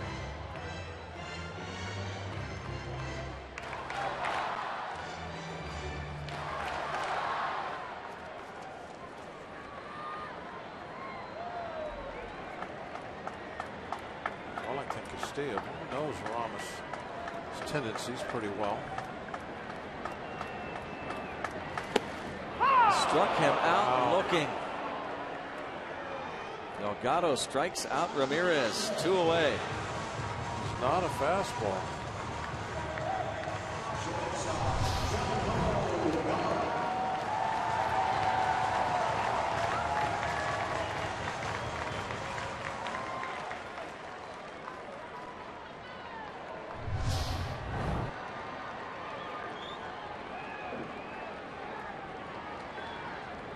Jung Ho Kang. 0 for 2.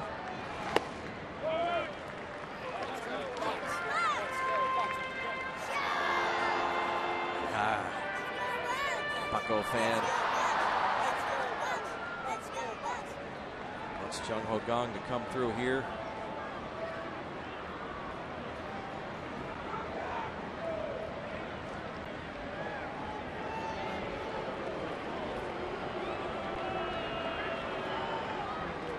Marte reached on a 1-out error. McCutchen walked. Randall Delgado trying to get Kang and get out of this inning.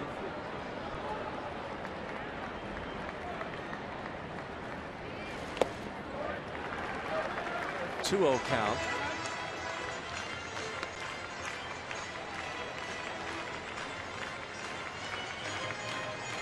First time Kang has seen Delgado.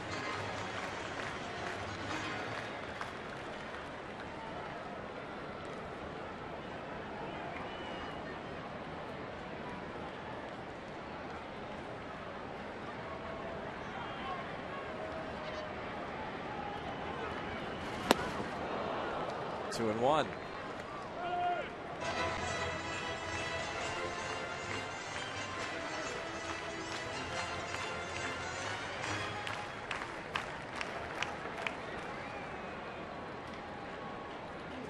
Neil Walker on deck. Left-hander in the bullpen, Keith Hessler.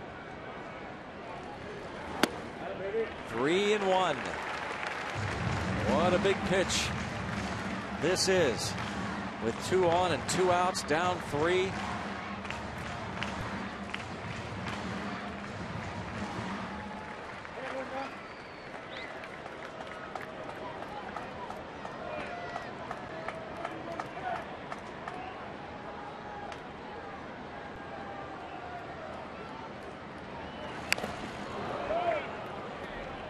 Away from the fastball, it's 3-2. I think he has a lot of faith in that changeup. I think that's what he struck Aramis out with. And I think that 3-2 pitch was a changeup, and he threw it right down the middle. Well, that tattoo there.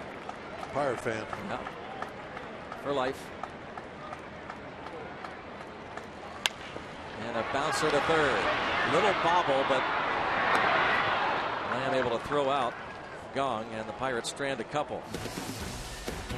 Trail it 4-1.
It is a 4-1 Arizona lead in the top of the 7th inning. Pirates trail the first of this 3-game series, sweeping the Diamondbacks in April. Tamori. There he is. Cervelli catching Cole. Ball 1 on Chris Owings, who has doubled and struck out. Cole looks to give the Pirates 7 innings.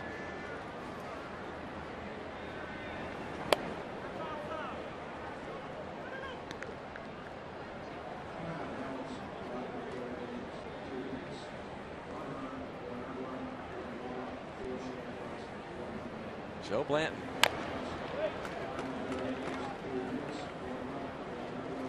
Oh, what a job Blanton did the other night. Bullpen this weekend was spectacular against the Mets.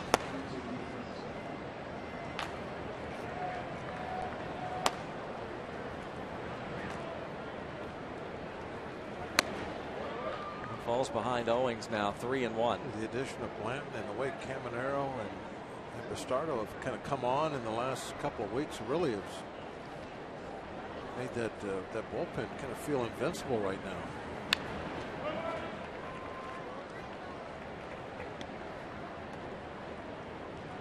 There's Soria out there also. You can see him.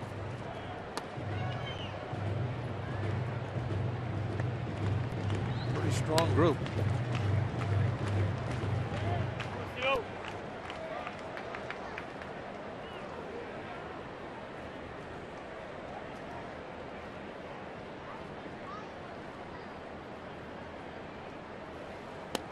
Yep, a leadoff walk.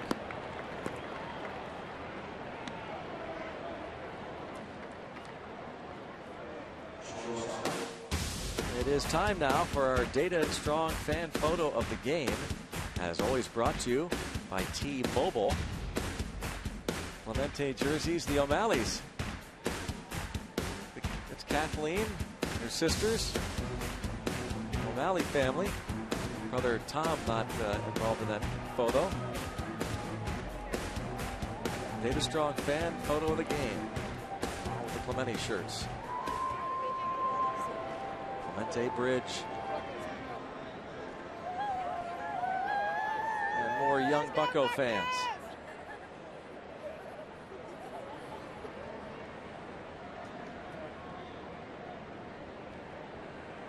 Nick Ahmed bunts toward third, foul.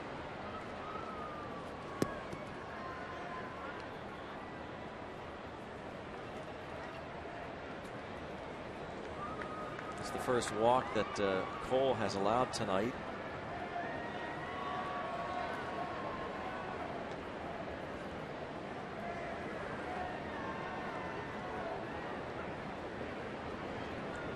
The pinch hitter on deck. They're trying to move the runner to second. It's like Saltamaki. Who? Saltamaki. Is that how you say it? Throw down, and this time they'll need no replay.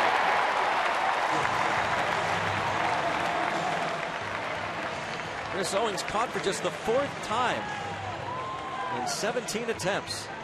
A couple of beautiful, strong throws by Cervelli. No doubt about this one.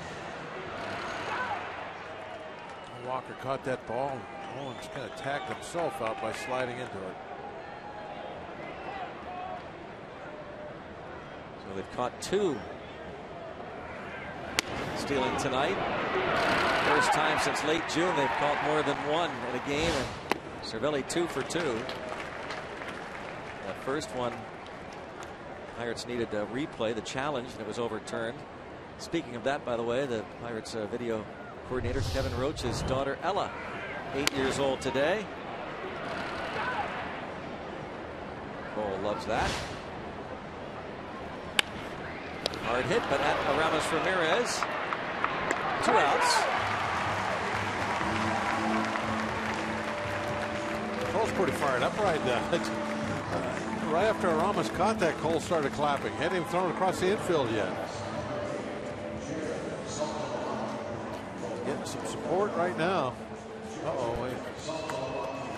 It's not right. Cole reacts. Then there's the throw. That was pretty funny. Yeah. You're not out yet. Here is the pinch hitter, as Bob said, Jared Saltalamacchia. Swings and misses. Saltalamacchia. Well, that's what you said.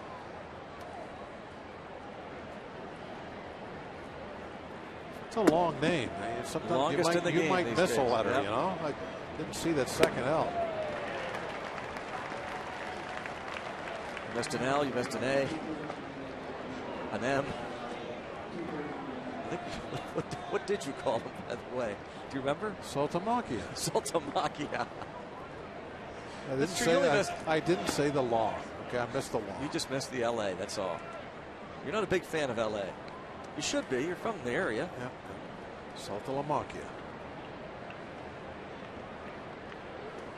Shouldn't have messed that up. He's been a good catcher in big leagues for a long time.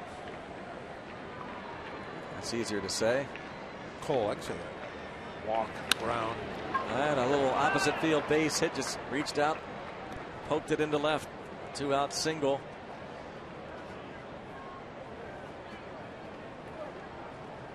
And that is going to be it for Garrett Cole. Got a university night coming up Wednesday as the Pirates and Diamondbacks meet in the finale of the series.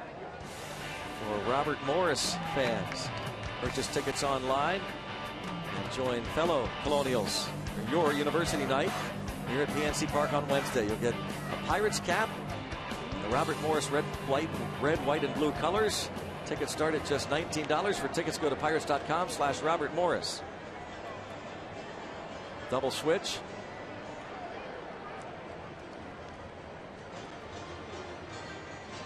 Garrett Cole will not get his 15th win tonight. And unless the Pirates rally, he'll be tagged with his 7th loss. Jung Ho Kang is out, and Pedro Florimon comes on. We'll be back.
Two first-inning runs, another in the second, the homer by Lamb in the fourth.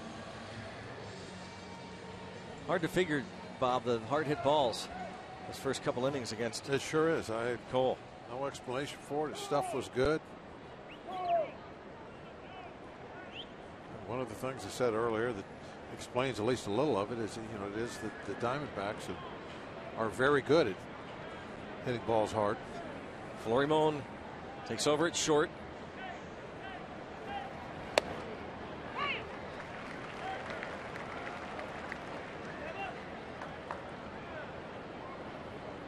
Inciarte was 0 for 3 against Cole.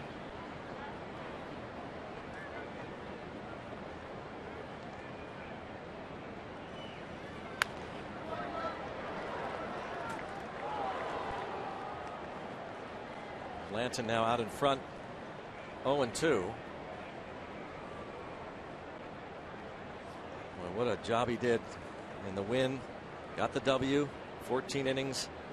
Pirates beat the Mets 5-3, and Joe Blanton 3 scoreless innings, 6 strikeouts, and one batter he faces to end the 7th strikes him out. 7th inning stretch, Pirates down 4-1.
The 7th inning.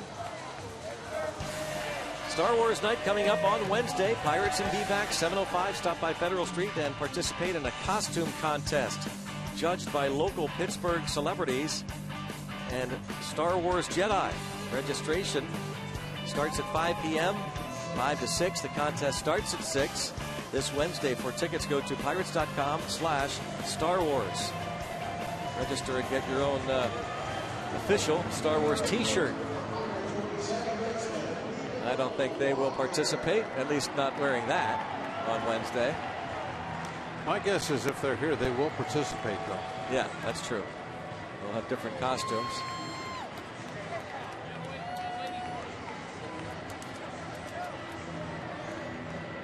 Well, we'll see who could be the hero tonight for the Pirates as they try and come back, this time against the 3rd pitcher of the night, Keith Hessler, the rookie, making his 5th appearance. The opponent batting average, he's been giving up some hits.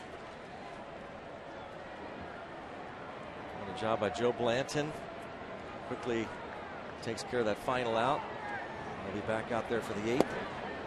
And now Neil Walker bats right-handed.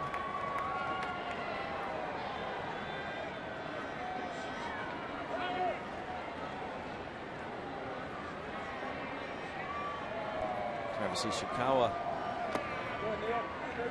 probably not maybe grabbing a bat anytime soon with the lefty Hessler out there, but getting ready just in case, because Addison Reed is up.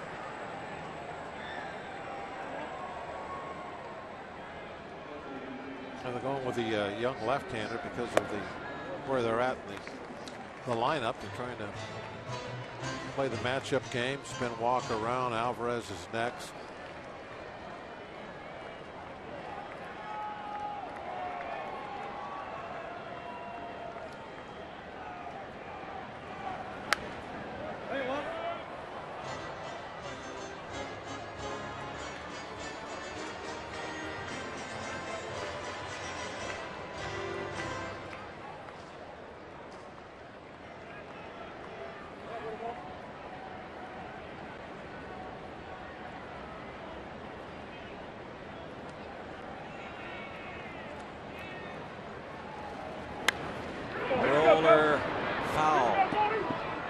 Greg, I don't know what kind of influence LaRussa would have over, day-to-day type things, as far as influencing, what a manager does.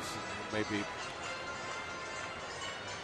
kind of high for that sort of thing. But remember when he managed the Cardinals, he was really big on the matchup game.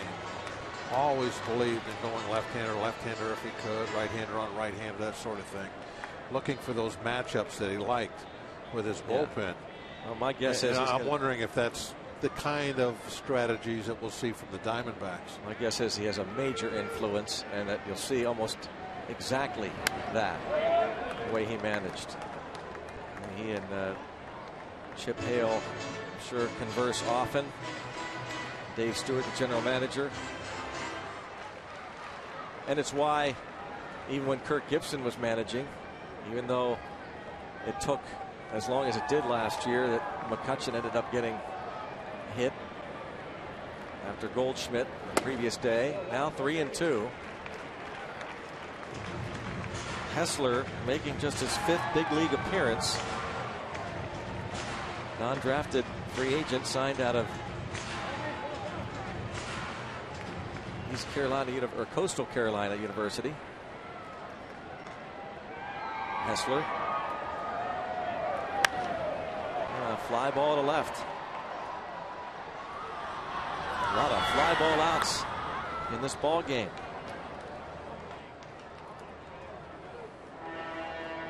Pedro Alvarez hit a fly ball, but just did leave. And our Bringing the Lumber is brought to you by Yellowwood. This is the home run that got the Pirates on the board in the 5th. His 19th of the season. Yellowwood got it over that yellow line.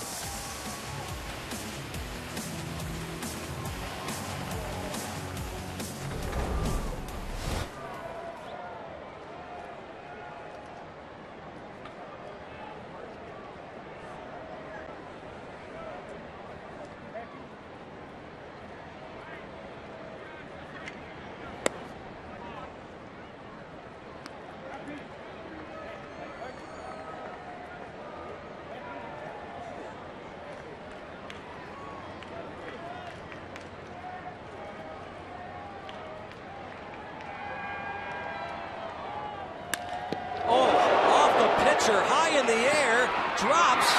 It'll be a base hit. Nearly caught out of the air after it hit the pitcher. No limping. That one couldn't have felt anything but bad. Lamb just couldn't get there. Bullet off the foot.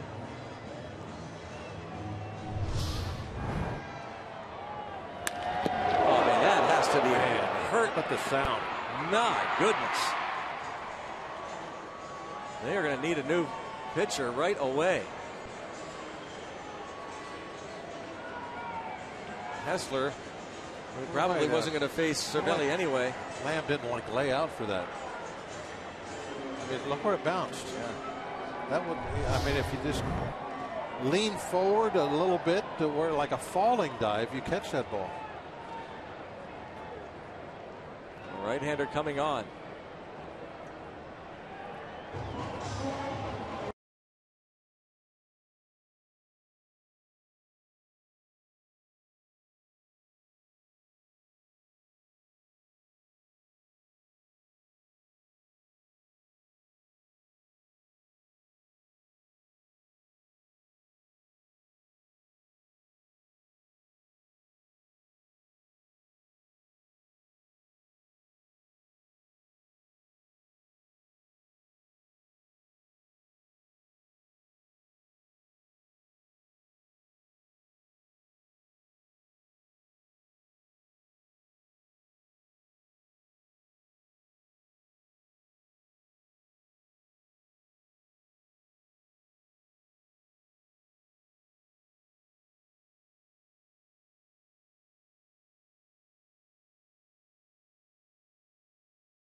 Diamondbacks in the first game of this 3-game series, but they'll have to try and do it in comeback fashion. They trail 4-1, and Francisco Cervelli bats now against Addison Reed.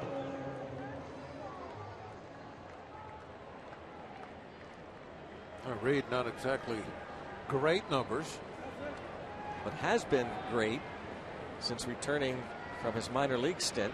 6 straight scoreless appearances covering 8 innings. Still, he suffered the loss the second game of that series back in April. Pirates won a game 2-1. He came on in the 9th, gave up a 2-out double to Neil Walker and an RBI base hit by Starling Marte. That was the difference.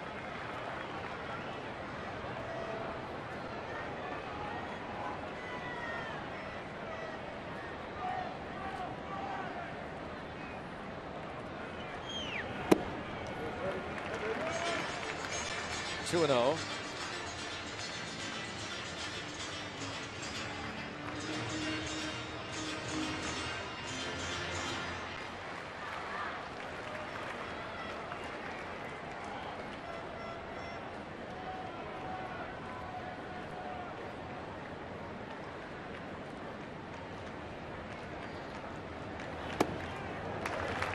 Three balls, no strikes.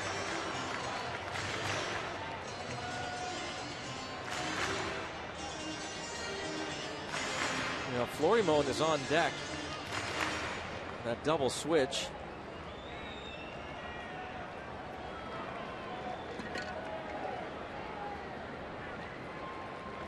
Ishikawa could end up pinch hitting for Florimon. Be kind of unusual, but if Clint Hurdle felt like this was the time, Ishikawa has the bat. We'll see.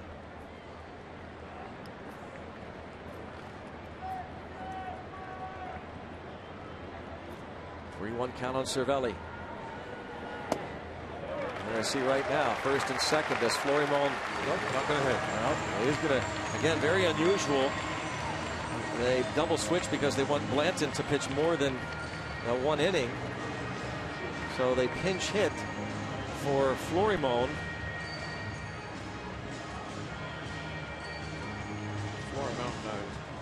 Ended up being kind of a placekeeper in the lineup. It'll be interesting to see. I guess Sean Rodriguez will have to play short.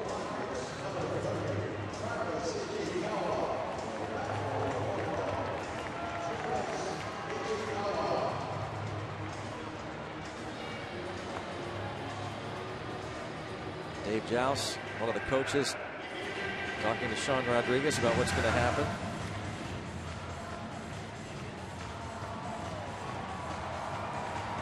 Mike Harkey, scouting report on Ishikawa. Wheels turning here.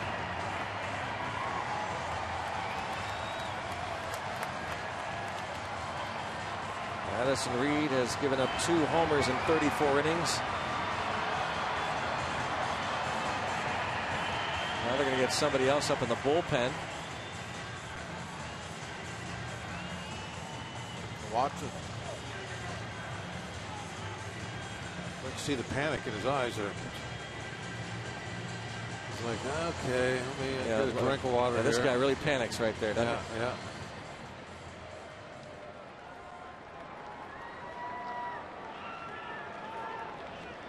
It's kind of fun. Most guys you see jump up. Oh, yeah. Watson just, okay, I'll be ready.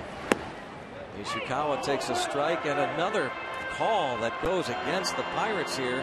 Fielding Culbreth, a pitch that was low, way low. Yeah. Wow. Way low.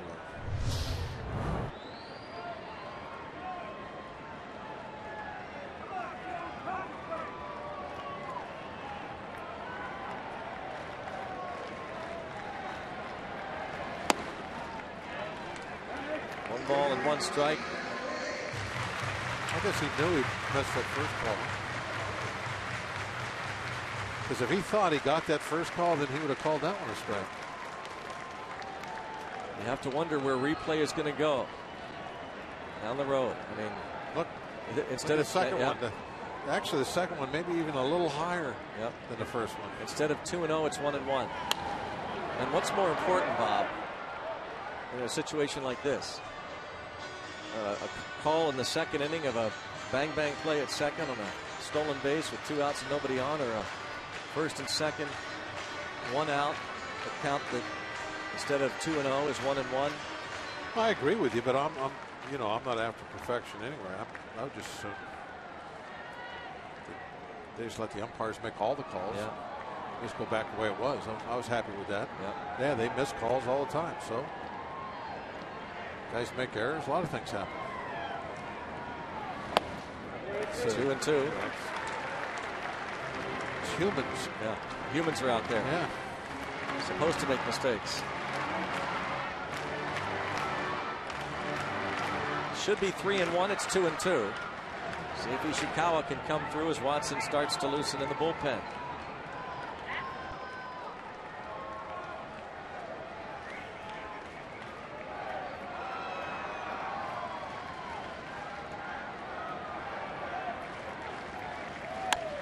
Ground ball into right field, a base hit. Schofield will hold Alvarez, and they are loaded. Travis Ishikawa, a pinch hit ground single to right.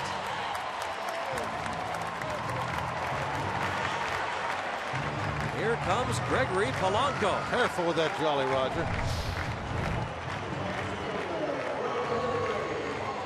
And now Sean Rodriguez will pinch run for Ishikawa.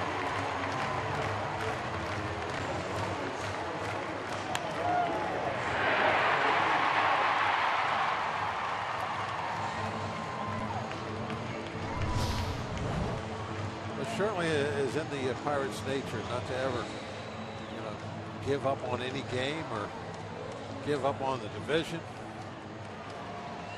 They just keep coming.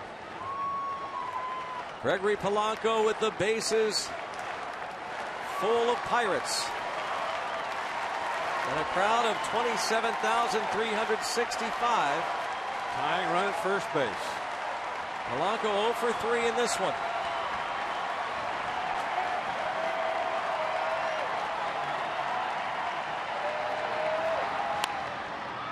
Toward left, and this will be out of play.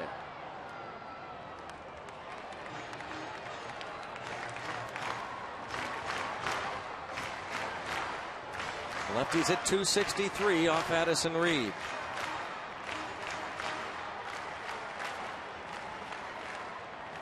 Polanco faced Reed early in the season in April and struck out against him.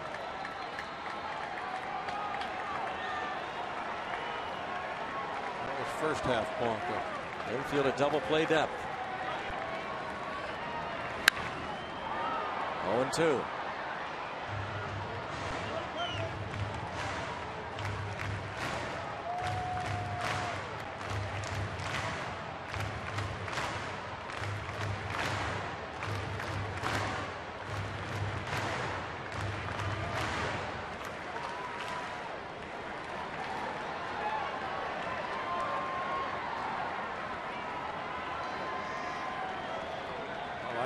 Yeah. A little hex out there.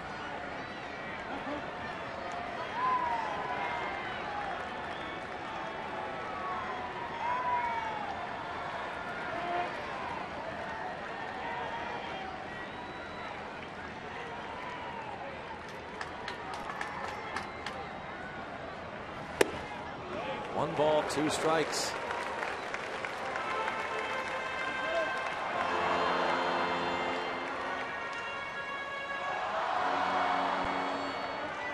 Polanco faced Reed once last year as well and also struck out, so that is the old Polanco. 1 ball, 2 strikes. And almost hit him. 2-2.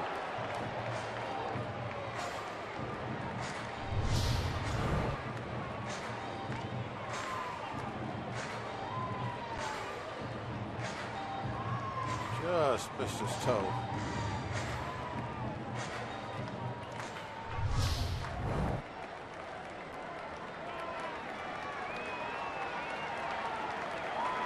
Polanco hitting .312 with runners in scoring position.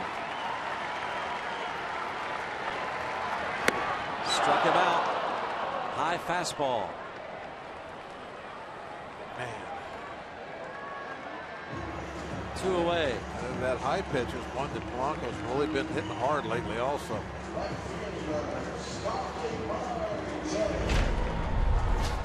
I really kind of wanted him to get something upstairs. Look at that one there. He got really good wood on that ball that was up to the second pitch. But now he's in a little bit of a hole. You got to get defensive with 2 strikes. And perhaps that was why he was a little late on that second fastball that got upstairs. That he was just being a little too conscious of the off-speed pitches. Didn't want to be out in front. Marte has doubled, flied out, reached on an error.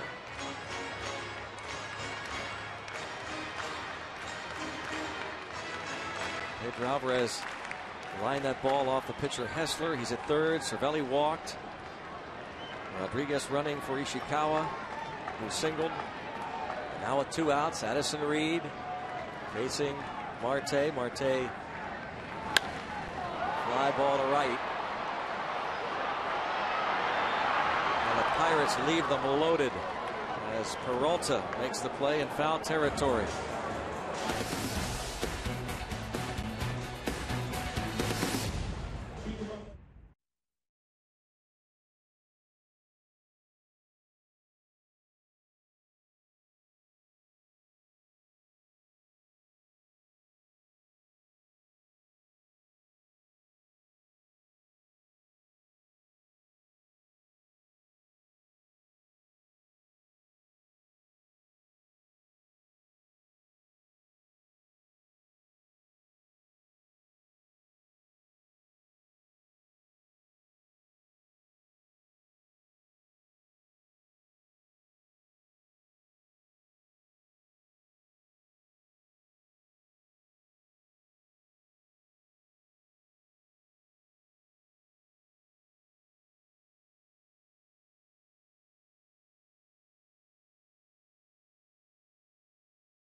Anderson. And then Wednesday, it's Jay Happ against Robbie Ray. A couple of lefties there on Wednesday night. Chase Anderson and Francisco Liriano go at it tomorrow night. That's the mission. The Giants have tied the game in St. Louis. An RBI double by Brandon Crawford in the 6th inning. After the Yadier Molina homer in the bottom of the 4th put the Cardinals up 1-0. Sean Rodriguez, who's played 3 innings at shortstop this season, takes over at short, and right away he will make the play. An easy pop-up off the bat of A.J. Pollock. Even though he's got 3 innings out there, you got a feeling that he'll do just fine. Probably. Never seen him not play great defense anywhere. I know at some point he's going to mess one up. But it happens to everybody, but it'll be a shock when we see it.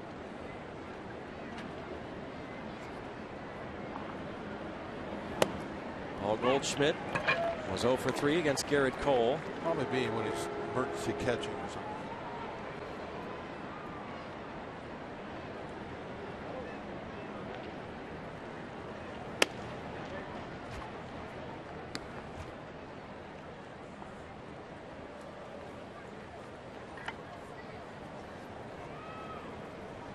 27,365 fans on hand tonight, and a strike on Goldschmidt. A lot of colorful fans here tonight. Sparkling.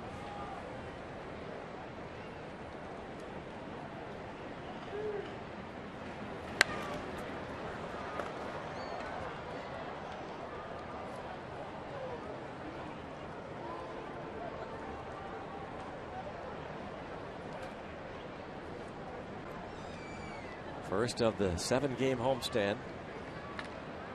Renegades have some company.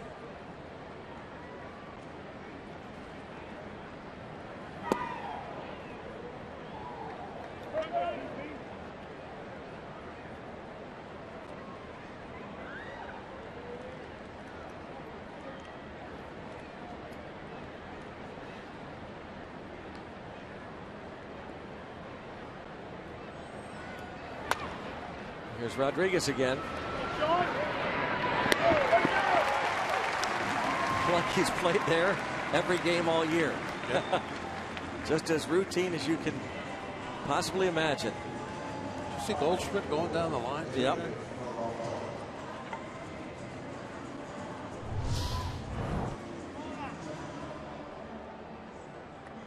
Shot right in the palm of the hand.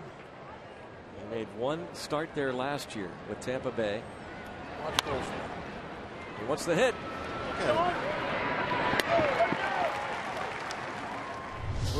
We thought maybe he wasn't feeling okay. Apparently we were wrong. Dribbler and foul ball. Fair ball, says the home plate umpire. Well, looked foul, but Alvarez makes the play and tags out David Peralta. 1-2-3 for Joe Blanton. 4 up and 4 down for the right-hander. As Peralta is retired, go to the bottom of the 8th.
Plate umpire fielding Colbert. Was talking with Dave McKay, the first base coach. And from our angle, that ball looked foul, but Colbert called it fair, and this is a great look, and it was fair. Right on the chalk.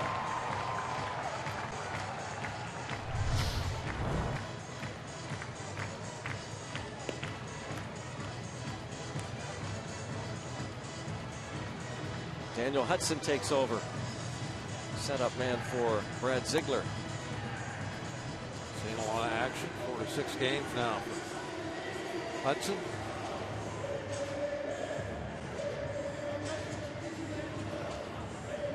moving into that role. He has made a start this season.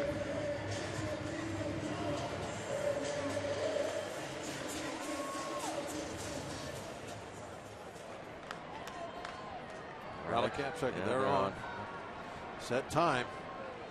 McCutchen facing the former D-backs starter, Daniel Hudson. Can't wait till the 8th all the time.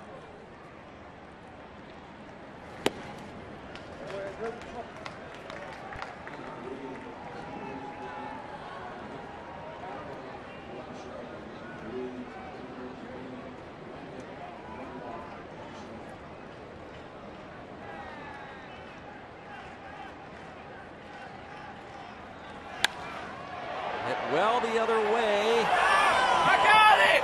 Foul. Too much slice. That started backpedaling away from that. I think trying to give it a little help with his body English. Trying to get it to stop slicing.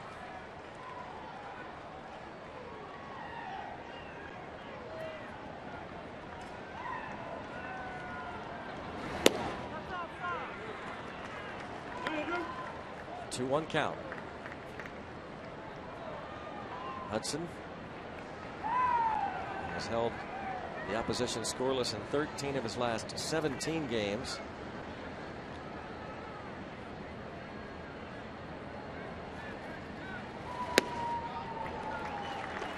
Three and one.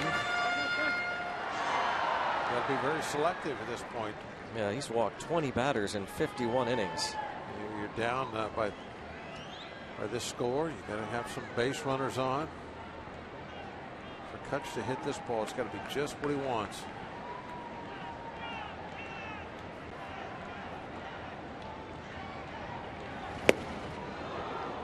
Well, 97.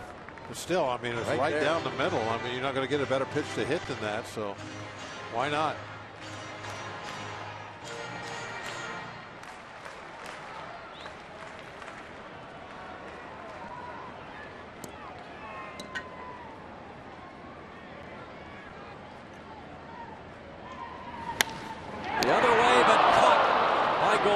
Only one guy on the entire side of the infield. You hit a line drive and it happens to be right at him. Goldschmidt over there all by himself. No one else over there.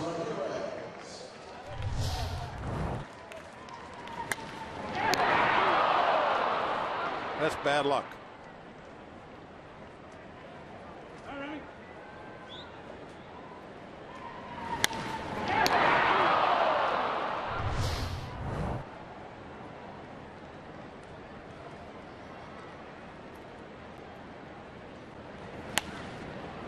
Ramirez.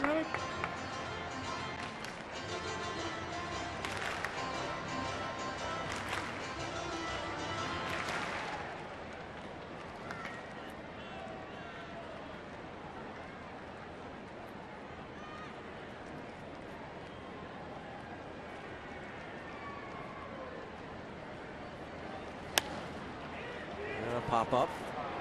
Shallow center. And Pollock.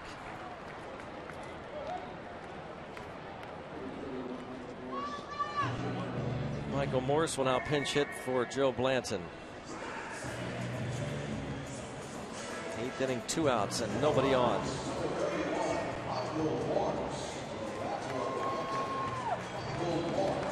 Running out of options here, aren't we? Chris Stewart still left on the bench. Joakim Soria will be coming on for the Pirates in the 9th.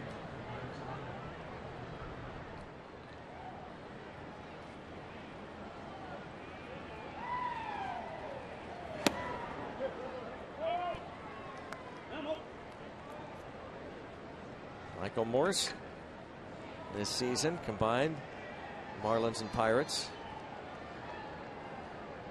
He is 3 out of 12 with Pittsburgh.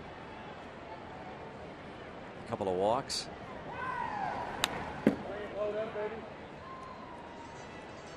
1 for 4 as a pinch hitter with Pittsburgh.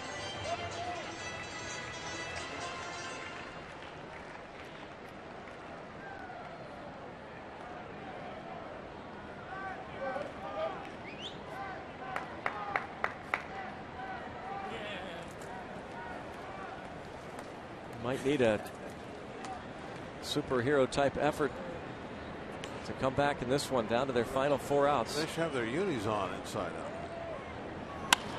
Well, Michael Morse delivers a single to center field.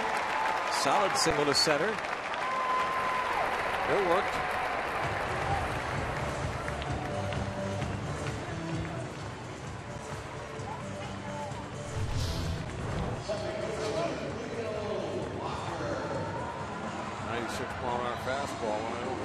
Inside half. Just above the label, but Morse is so strong. He muscles that ball to the outfield.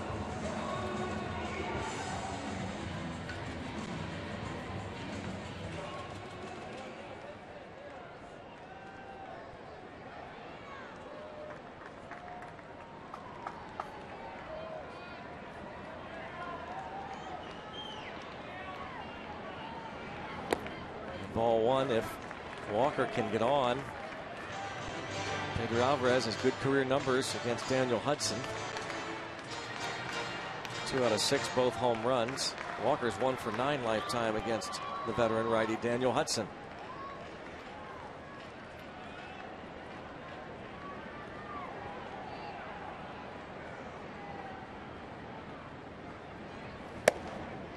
Ball 2. Castillo now out. And now we're back into that that area where you've got to really be selective about what kind of pitch you're swinging at.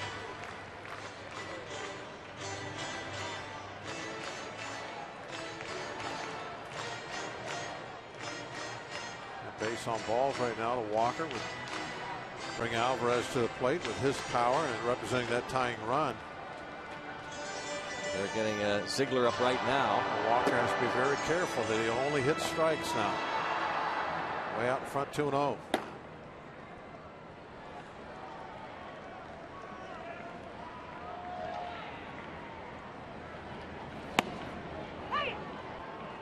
One man on the left side of the infield.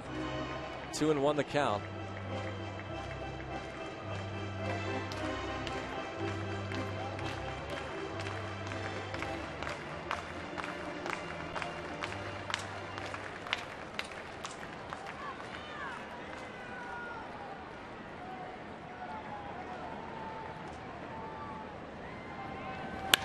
Line drive, left field. It's first and second.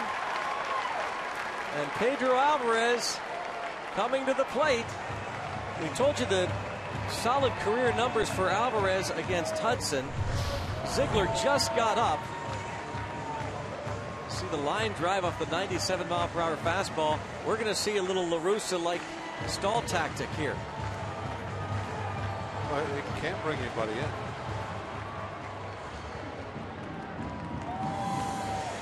I mean, unless he's going to have his pitch coach do it. Right?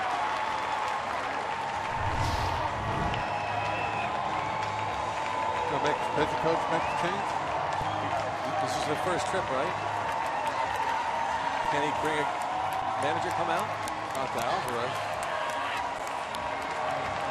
Well, if they put the ball back in play and throw the ball to first base a little bit, can't?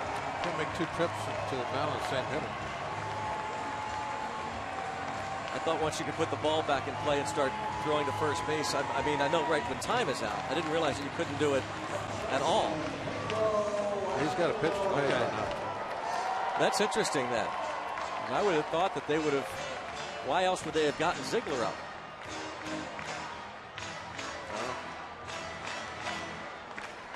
You know what almost happened there, though, is that one guy on the side of the infield almost got the line drive again.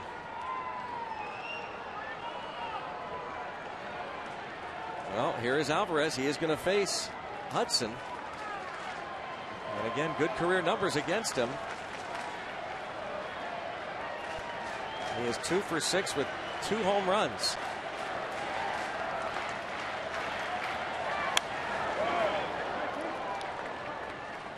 And Ziegler again had gotten up in a hurry.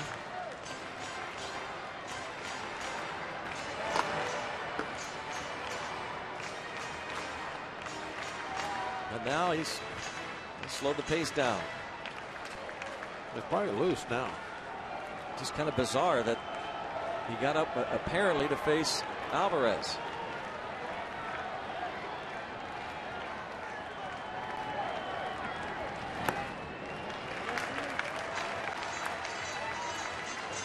One ball, one strike.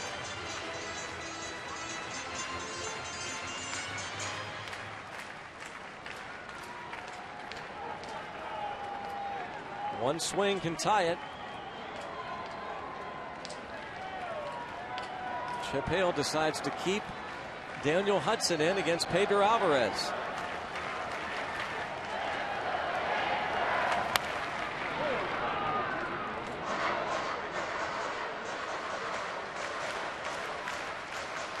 Back-to-back changeups, Pedro. Really reluctant maybe to go after him with that fastball, even though Hudson throws hard. Homered earlier.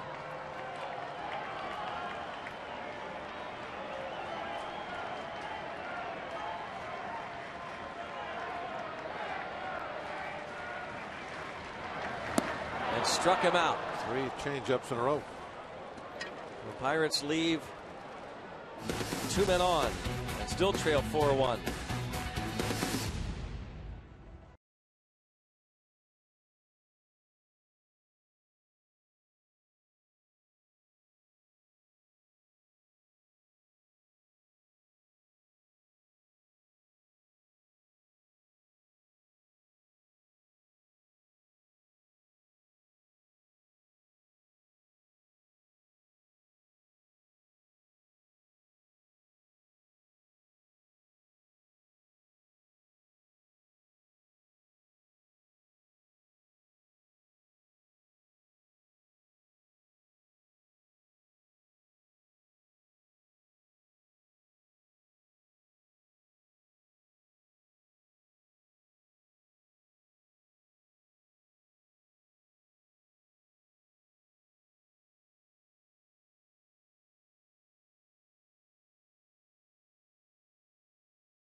Presented by W.B. Mason on Root Sports.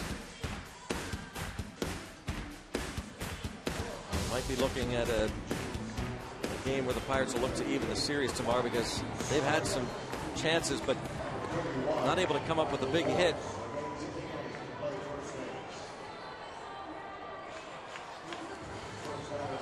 Go back to even the first inning when Starling Marte had the one-out double against Jeremy Hellickson. Hellickson struck out McCutchen and Ramirez. Michael Moore stays in the ball game.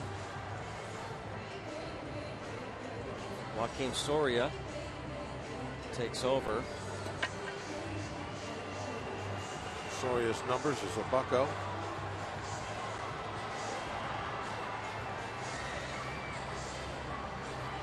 We'll try and keep it close. Pirates 1 for 9 with runners in scoring position. The one hit they got was the pinch hit by Travis Ishikawa in the 7th inning that loaded the bases, but then Addison Reed struck out Polanco, got Marte to foul out to right, and after the 2-out back-to-back singles by Morse and Walker, Alvarez goes down on strikes.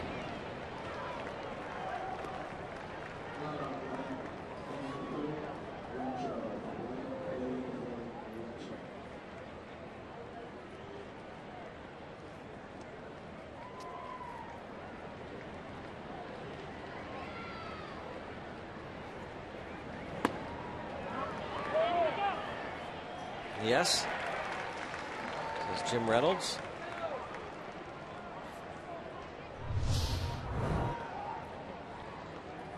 Oh, yeah, that one way out in front of home plate.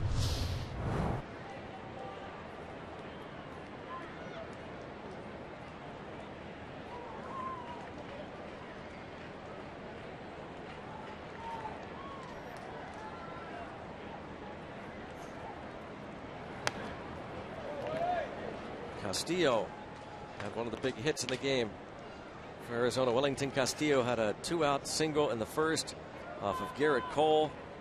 Brought in the second run of that frame, David Peralta, who had doubled in a run. It made it 2-0. Weekly hit toward third. Ramirez. 1 out. Knew who was running, took his time.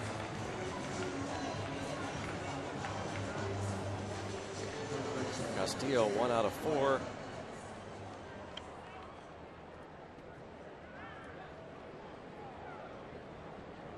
Two catchers at the beginning of the year. Tuffy Goswitch out with a torn ACL, out for the year. And Miguel Montero traded to the Chicago Cubs. They've got Castillo and Saltalamacchia as the two catchers.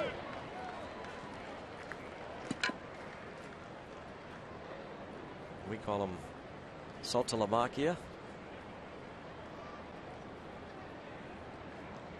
0-1 on Jake Lamb. Don't forget the law. That's right. Just call him Salty. 1-1 on Lamb. He had the home run in the 4th inning off of Garrett Cole. That made it 4-0, and the Pirates Got to have a broad back. Have that name. Lamb.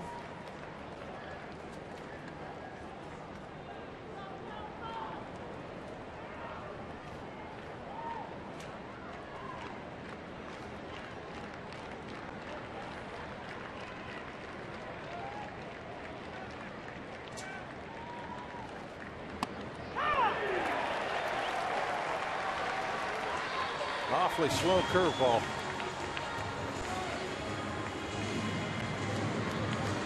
A lot off this hook, brought it over the back door, just barely caught the outside corner. Just 71.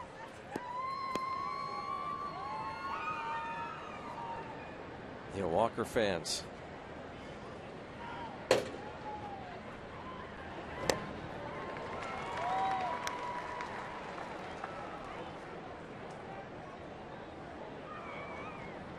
Jeremy Hellickson in line to win his 9th, and Garrett Cole on the hook to lose his 7th.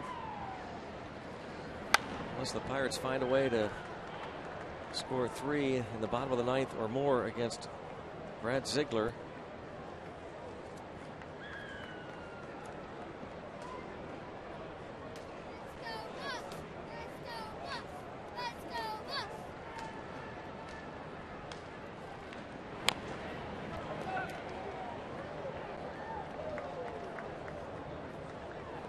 Still 0-2.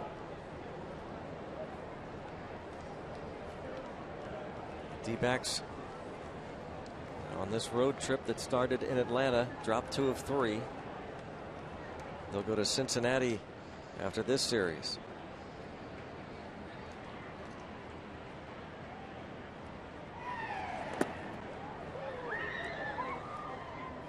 One and 2.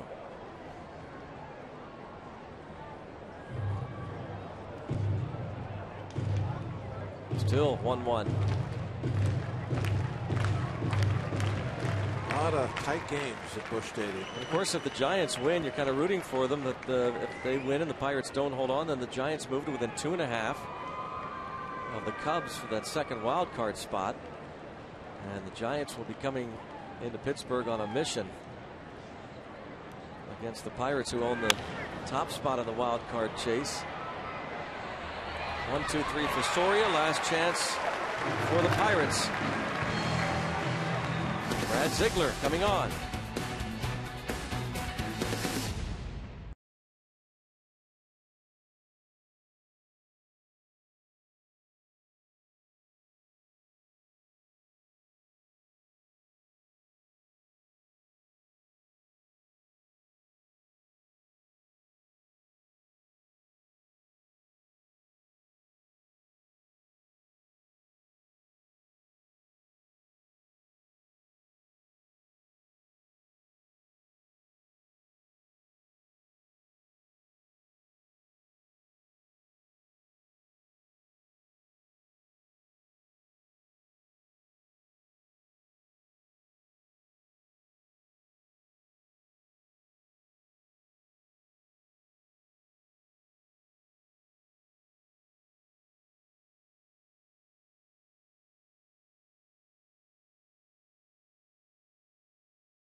Bottom of the 9th inning, looking to rally.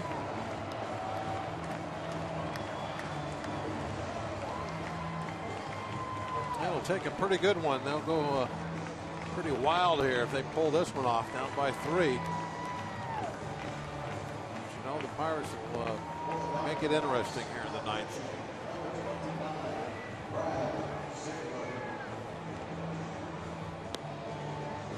The McKeesport Cousins family reunion happening here.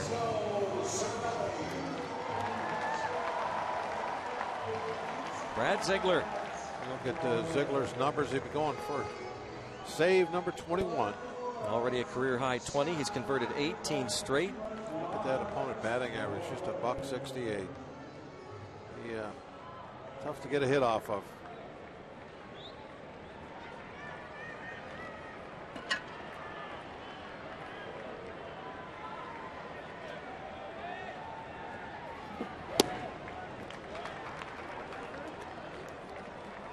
Cervelli walked his last time up. He's flied out and struck out.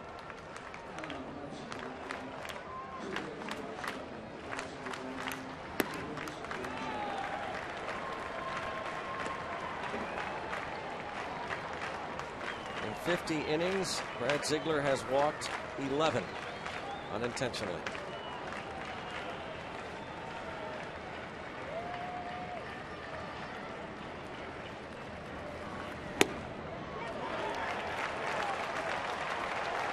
Like it's about to make it 12, Greg.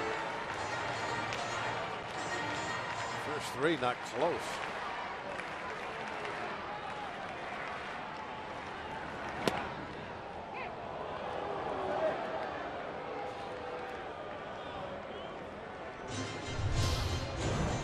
Cervelli takes this one on the inside corner. His reaction at the strike one call 3-0 pitch. He's always trying to get an edge with that umpire. There it is. Lead-off walk. 12 walks.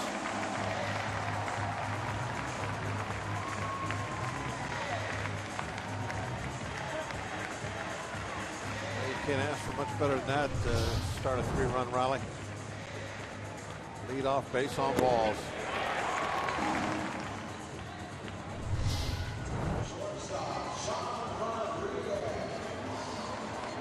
Rally caps, whatever it takes.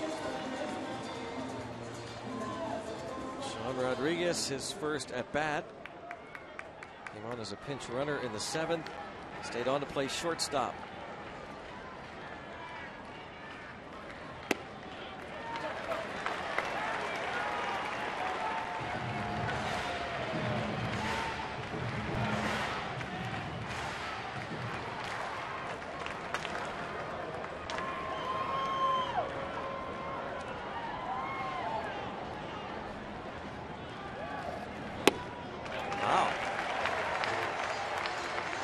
It's not like he's just missing it by an inch off the plate either. He's missing by 6-7 inches with every pitch.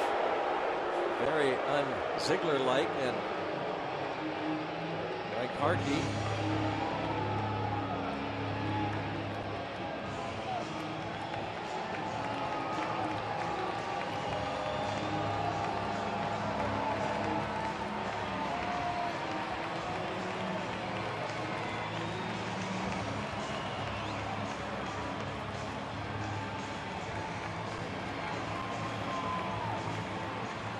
A rough outing August of last year against the Pirates.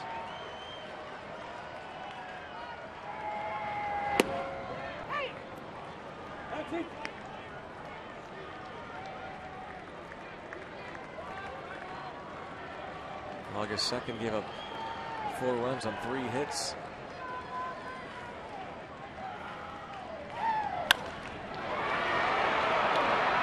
Is a 6-3 double play. 2 outs.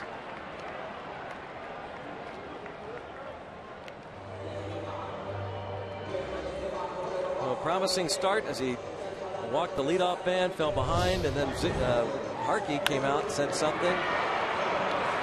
And a strike, and then routine ball hit to Nick Ahmed. Throw some strikes with that sinking fastball and get some ground balls.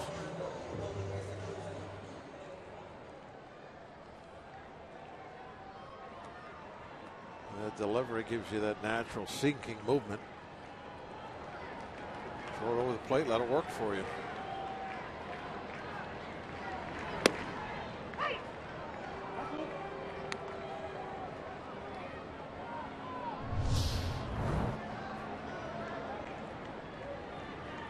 Got a pitch there, just an inch or so off.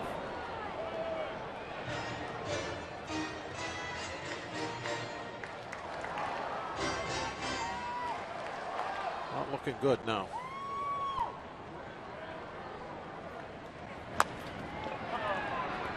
Polanco is going to be retired, and the Diamondbacks snap the Pirates' 4-game winning streak.